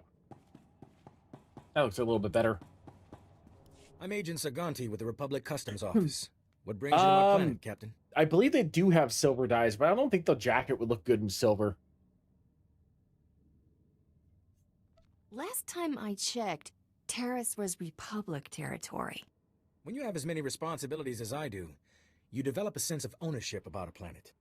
The Republic Customs Office monitors all starship traffic and ensures no illegal goods are transported on or off this planet. There's a lot of contraband making its way around Taurus. If you see anything suspicious, I suggest you report it immediately. Is there a reward for information? I pay for any lead that results in an arrest. An honest person could make a lot of money. I take a special interest in every new arrival to my planet, Captain. Keep your nose clean and we won't have any trouble. Clear? This feels personal. You give this speech to everyone? Just the ones I think need to hear it. Enjoy your visit to Taurus.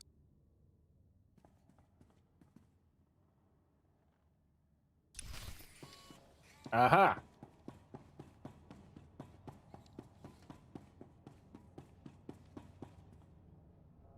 I like the date night thing. I do kind of wish that there was more to it, but I do like it.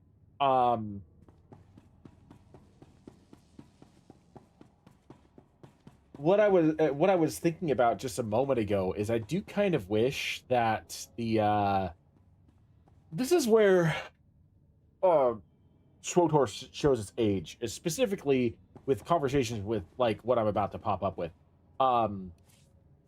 The chick I'm about to talk to, for the male character, you can romance. I kind of wish that you were able to romance her as either gender, but...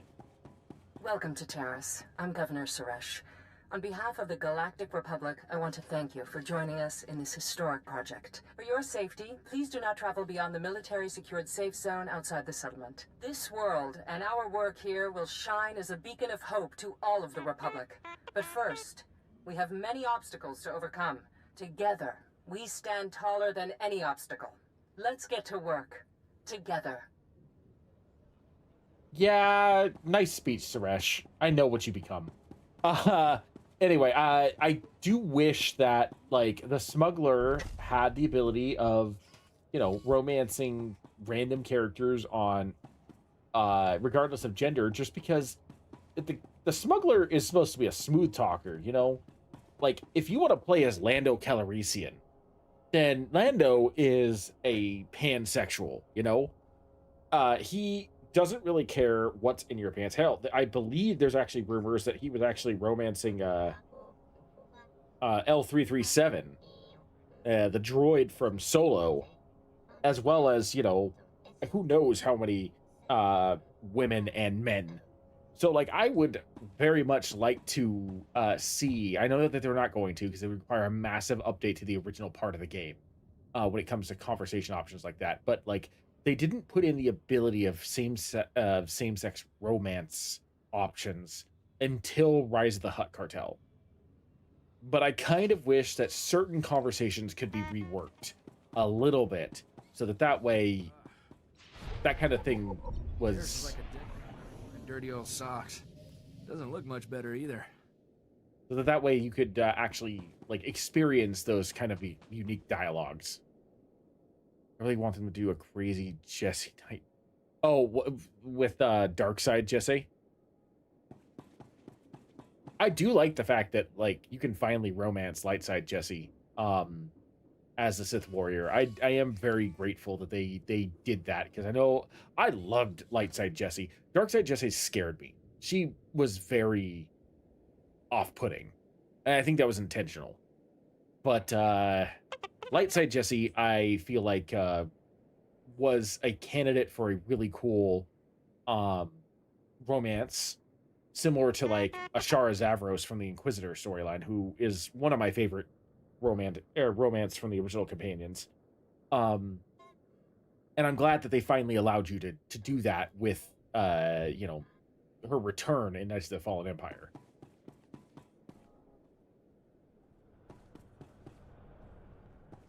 Oh, interesting.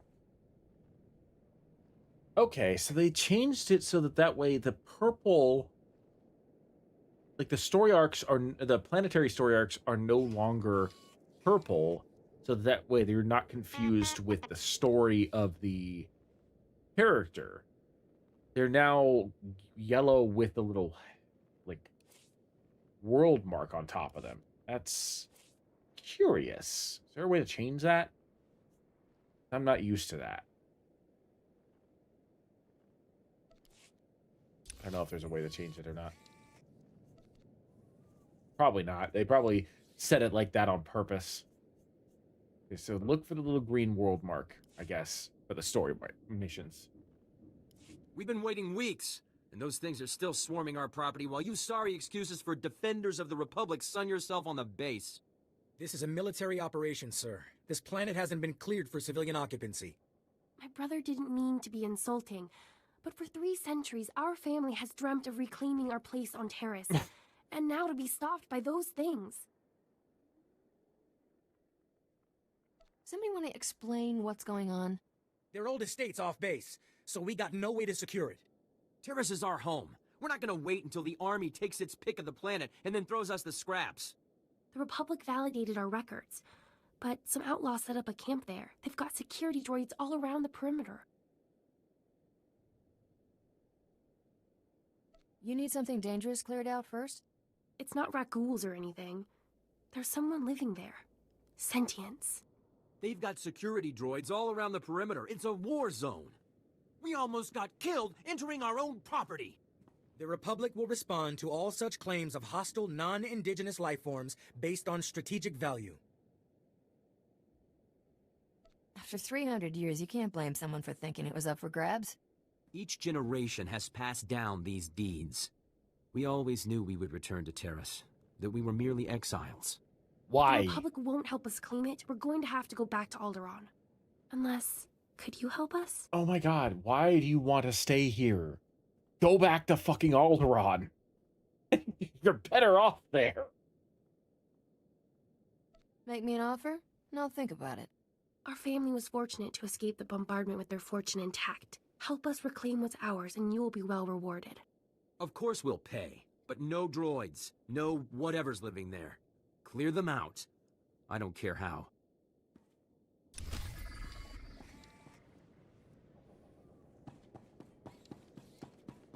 Character is kind-hearted, but if money is involved, there's the opportunity to make a little bit of credits.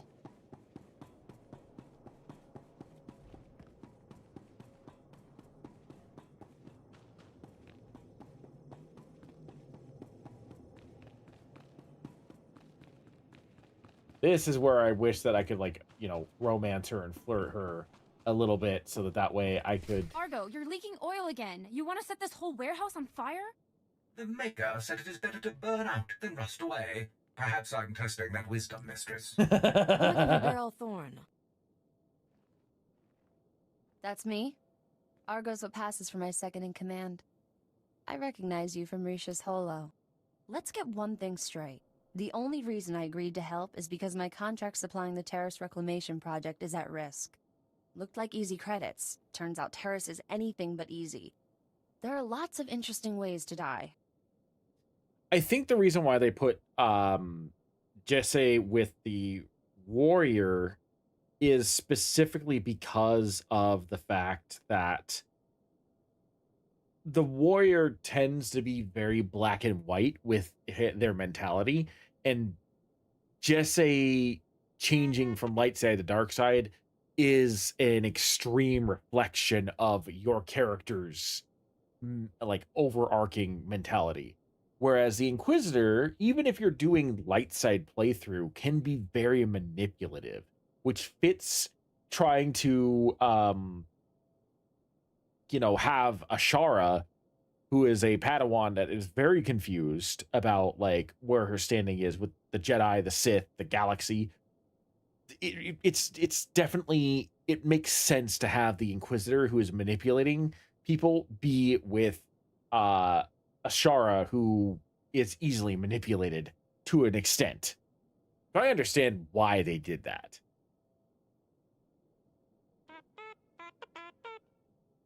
These credits are not tires. As long as you're breathing, you're still in business. Some business. I'm barely covering my own expenses. If I don't finish my contract, I don't get paid. Tyrell, my partner, died on a supply run. Put me in a real bind. I'll find that vault, but I have to finish my contract to do it. You work for me, and I'll work for you. Deal?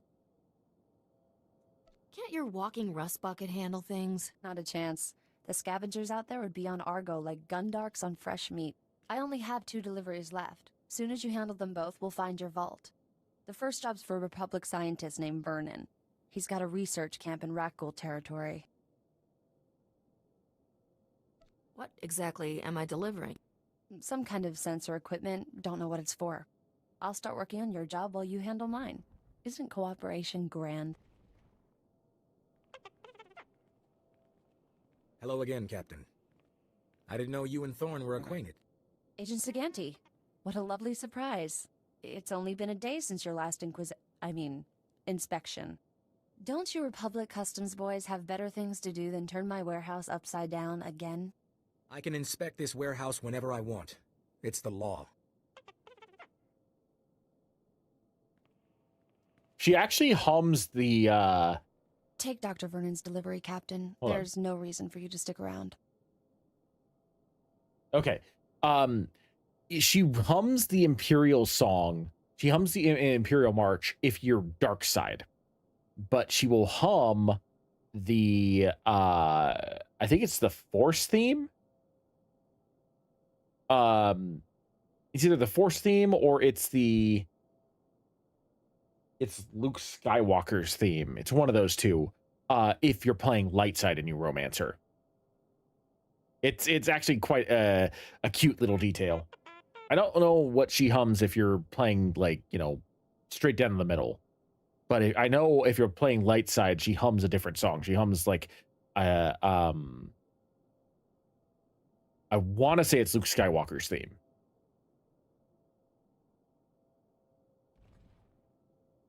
Have fun with Agent Fancy Pants. You're a regular comedian. Maybe I'll find a reason to keep you around, so you can make me laugh all the time.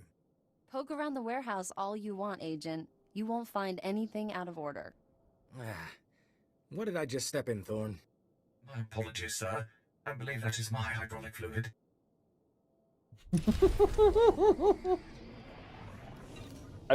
I find it funny that Corso did not approve of that, but that's okay. I'm not interested in holding Corso's hand.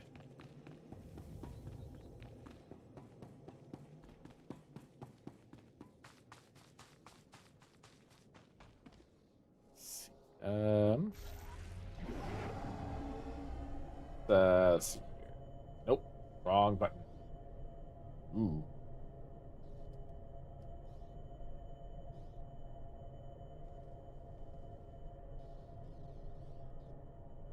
What was the flourish?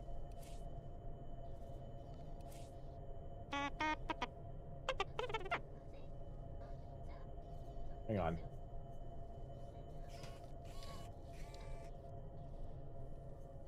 I forget what my key binding. That's what I want. What is the flourish for the?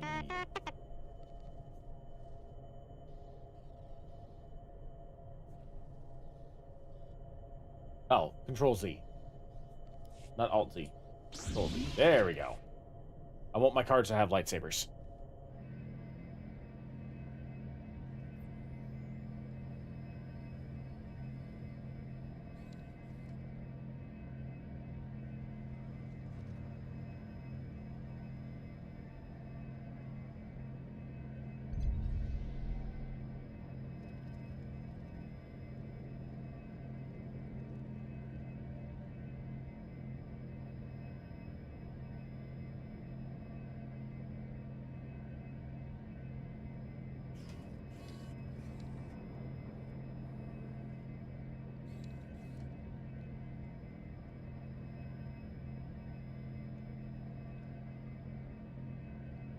This over here, that's the estate.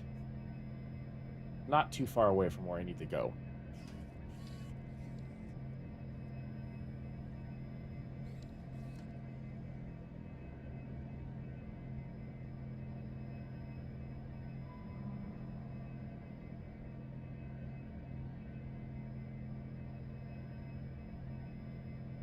Yay for rat ghouls. I hate Terrace so much. There are 3 planets in this game that I cannot stand, just because of their layout. I don't like Terrace, I don't like Belsavis, and I don't like Hutta.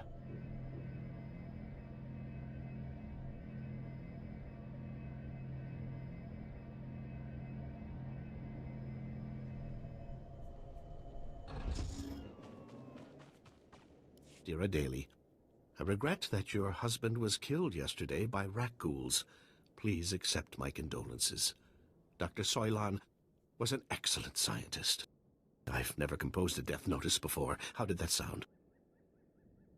The Dear Adali part was pretty good. I thought a personal touch was warranted under the circumstances. Ah, I recognize the symbols on that container. My bio-alarms have finally arrived. Good, good. If only this had arrived in time to save my associates. Not your fault, certainly. We knew the risk of studying rat ghouls. Wow, okay. What do you think you're going to learn about these things? My colleagues and I were studying the rat ghouls' behavior, hoping to find a means of containing them. We can't afford to let the rat ghouls impede our progress. The Republic's rebuilding efforts on Terrace are paramount to future prosperity. What future? This planet just needs to be abandoned. Like, nobody should be here, okay? There's not a single person that needs to be here on Terrace. You're pretty fearless for a scientist. Fear obstructs understanding. Besides, my prospects for survival have just improved. I've isolated an identifying element in the rat ghoul's physiology, making it possible to detect and track their movements. The bio-alarms you brought will reveal how the creatures hunt. However, installing them will be a challenge with all my assistants dead. Of course. If you've got the credits, Doc, I've got the time. Thanks to the rat ghouls, I have a budget surplus for staff expenses. You're hired. Place a bio-alarm at each survey station we've established, and I'll see you're amply rewarded. Amply rewarded is my middle name. Your parents must have been fascinating people. Come back when you're done, and we'll celebrate your success. Normally, I'd ask for your next of kin's hollow frequency, but I'd rather maintain some optimism. Good luck. don't. I think he's a few bolts short of a completed starship.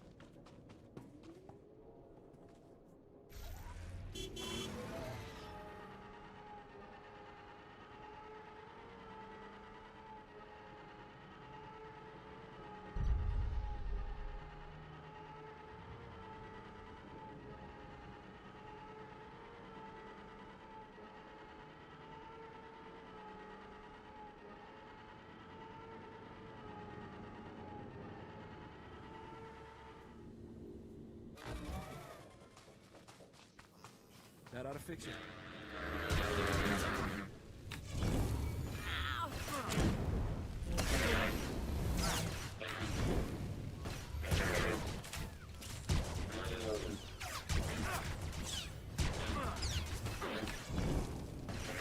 Well, I wasn't planning on scrapping the droids, but it's fine. Fine. They left me no choice. Hold. My people are refugees, survivors of the battle on Coruscant. Would you turn us out of yet another home? You got a name? My name is Akatan, and you might call me the leader of this colony. We fled here after the war. The lower levels were in shambles. Thousands of people from thousands of species, homeless and hurt. The humans in the Galactic Senate barely slapped on a new coat of paint. We came here to start a new life.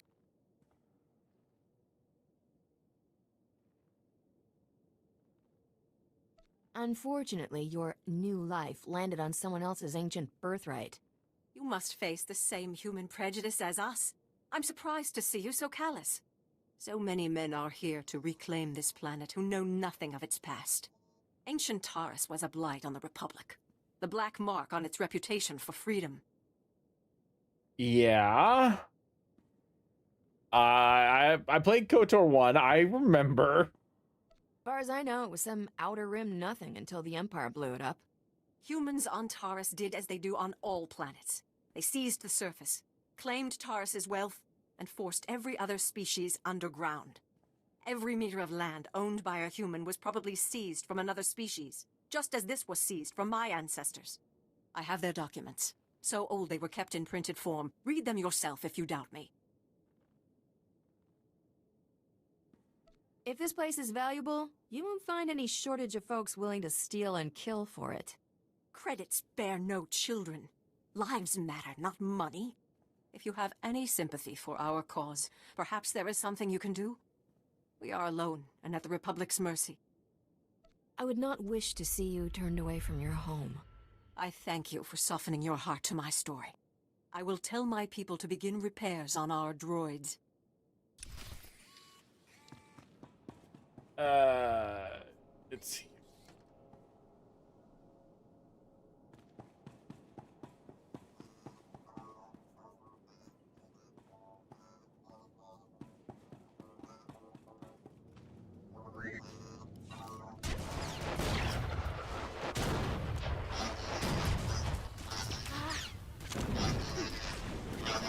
Maybe you should tell your droids to stand down.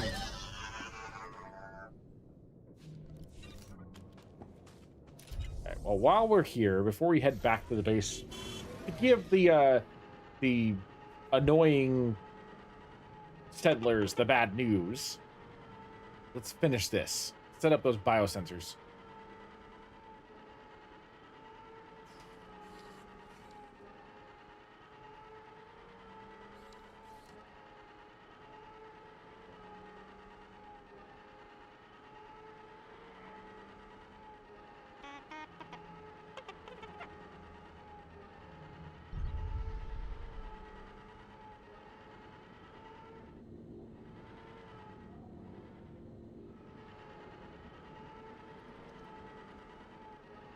No wonder his assistants got eaten.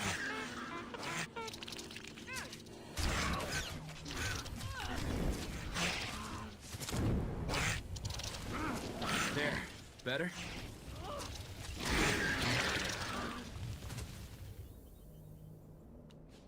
I love that punch.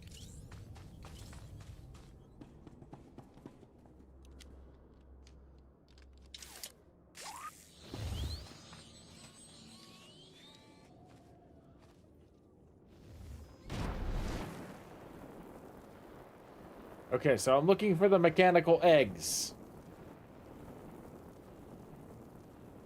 That makes it easier.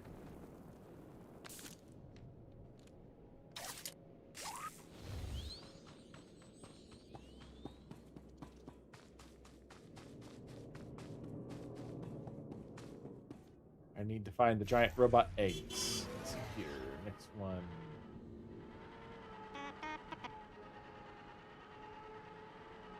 Ooh. Credit box. Give me credit box.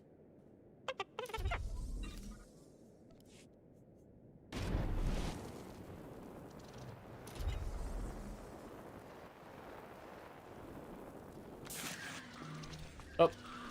Here I was trying to sneak around.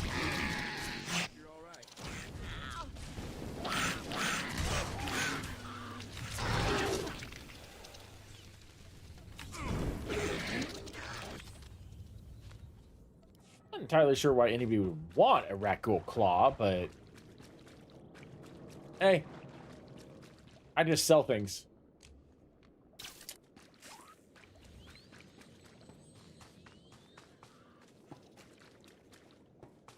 All right, come on, guys.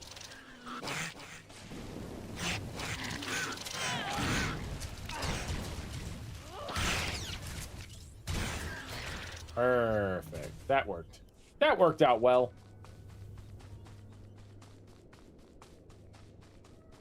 Where's the final egg? I need the last eggy. There it is. Then we can go tell those entitled snobs that their land is already claimed.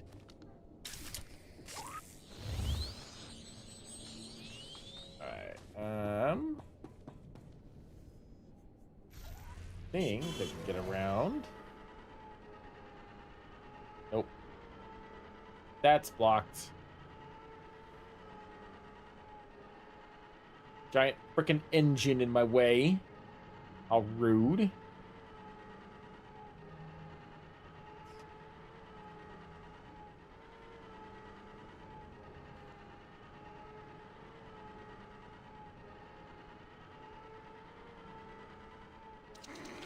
I'm not interested in fighting you guys. I'm interested in getting paid. You guys don't pay me, so fuck off.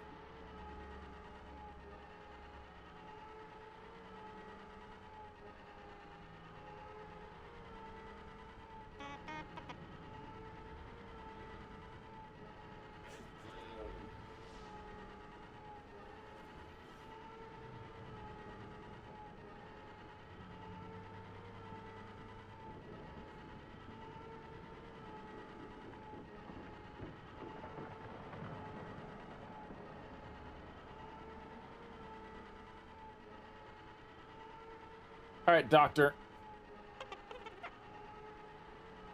Your robot eggs are all armed and ready.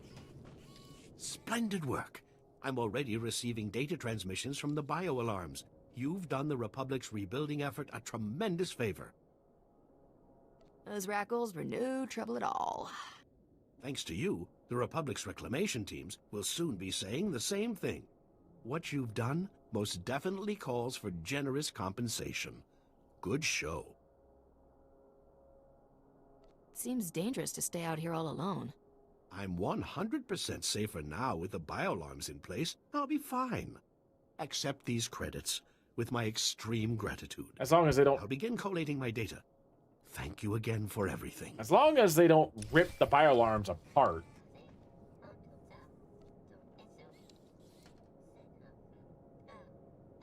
Hey, Captain. How are things out there? That crazy Republic scientist got his gear. Glad to hear it. That's one down, one to go. I finally located the other supplies you need to deliver. They were lost when Tyradol got killed by the Rat-Ghouls. A Republic patrol found the supplies with Tyradol's remains, dropped everything off at an outpost near the lake. I guess the Rat-Ghouls didn't leave much of him behind. Just bloody close. The Rat-Ghouls turned Tyradol into one of them. I try not to think about it. Lovely. All you have to do is swing by the outpost, grab the supplies, and take them to an engineer named Ovold. Ovold will give you some planetary core samples to bring back to me. Got it? that should be easy enough. Yeah, that's what Tyredall said. Grab the supplies from the outpost, get them to Ovold, and return to me with his core samples. Good luck. All right, I suppose I should probably do the outpost thing first. There. Better? Those pants don't look bad. They don't look great, but they're not bad.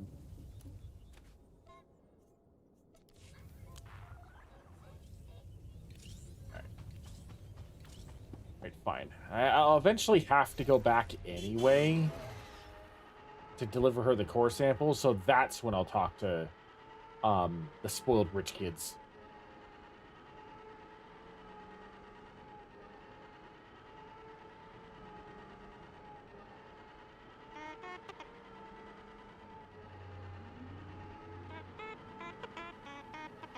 Although I did just see that it is like 12:30, so I might get to the base and wrap it up there. Because I'm almost positive I'm gonna have to like do a fetch quest or something.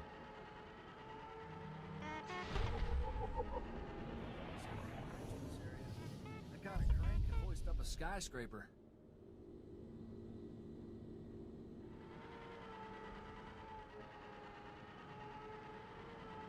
Let me park right next to where I need to be.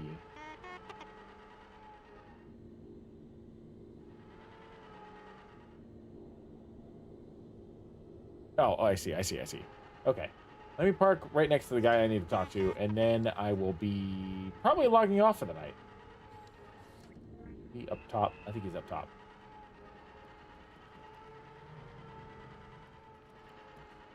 Do need to get to bed. I've got a very long day ahead of me. But, I mean, I will be streaming again here in a couple of days. On Saturday, I do plan on playing Mass Effect 2. So, I don't know where this guy is. It's fine. I'll find him later. I feel like I probably drove right past him and didn't notice. It's kind of hard not to notice the giant freaking glowing thing above his head, but it happens. It happens. But anyway, yeah, I'm going to probably hit the hay here in just a second, and then I'll be back again live streaming on Saturday for Mass Effect 2. There he is. And then here in the next couple days, I'll be also doing XCOM, or not XCOM, X4, and continuing that playthrough, and hopefully not getting my ship blown up this time. I almost lost my ship last time, and that would have been a travesty. But hopefully, fingers crossed, that doesn't happen. And we'll be able to continue building our empire and figuring things out and adjusting to a very, very, very brutal learning curve. But in the meantime, I greatly appreciate anyone and everyone who has stuck around for this live stream. This was a lot of fun. Thank you for joining me. This is Ark Gregorius, Greg the Dragon, Ark Alpha 12, whatever you wish to call me. And I shall see you in the next stream.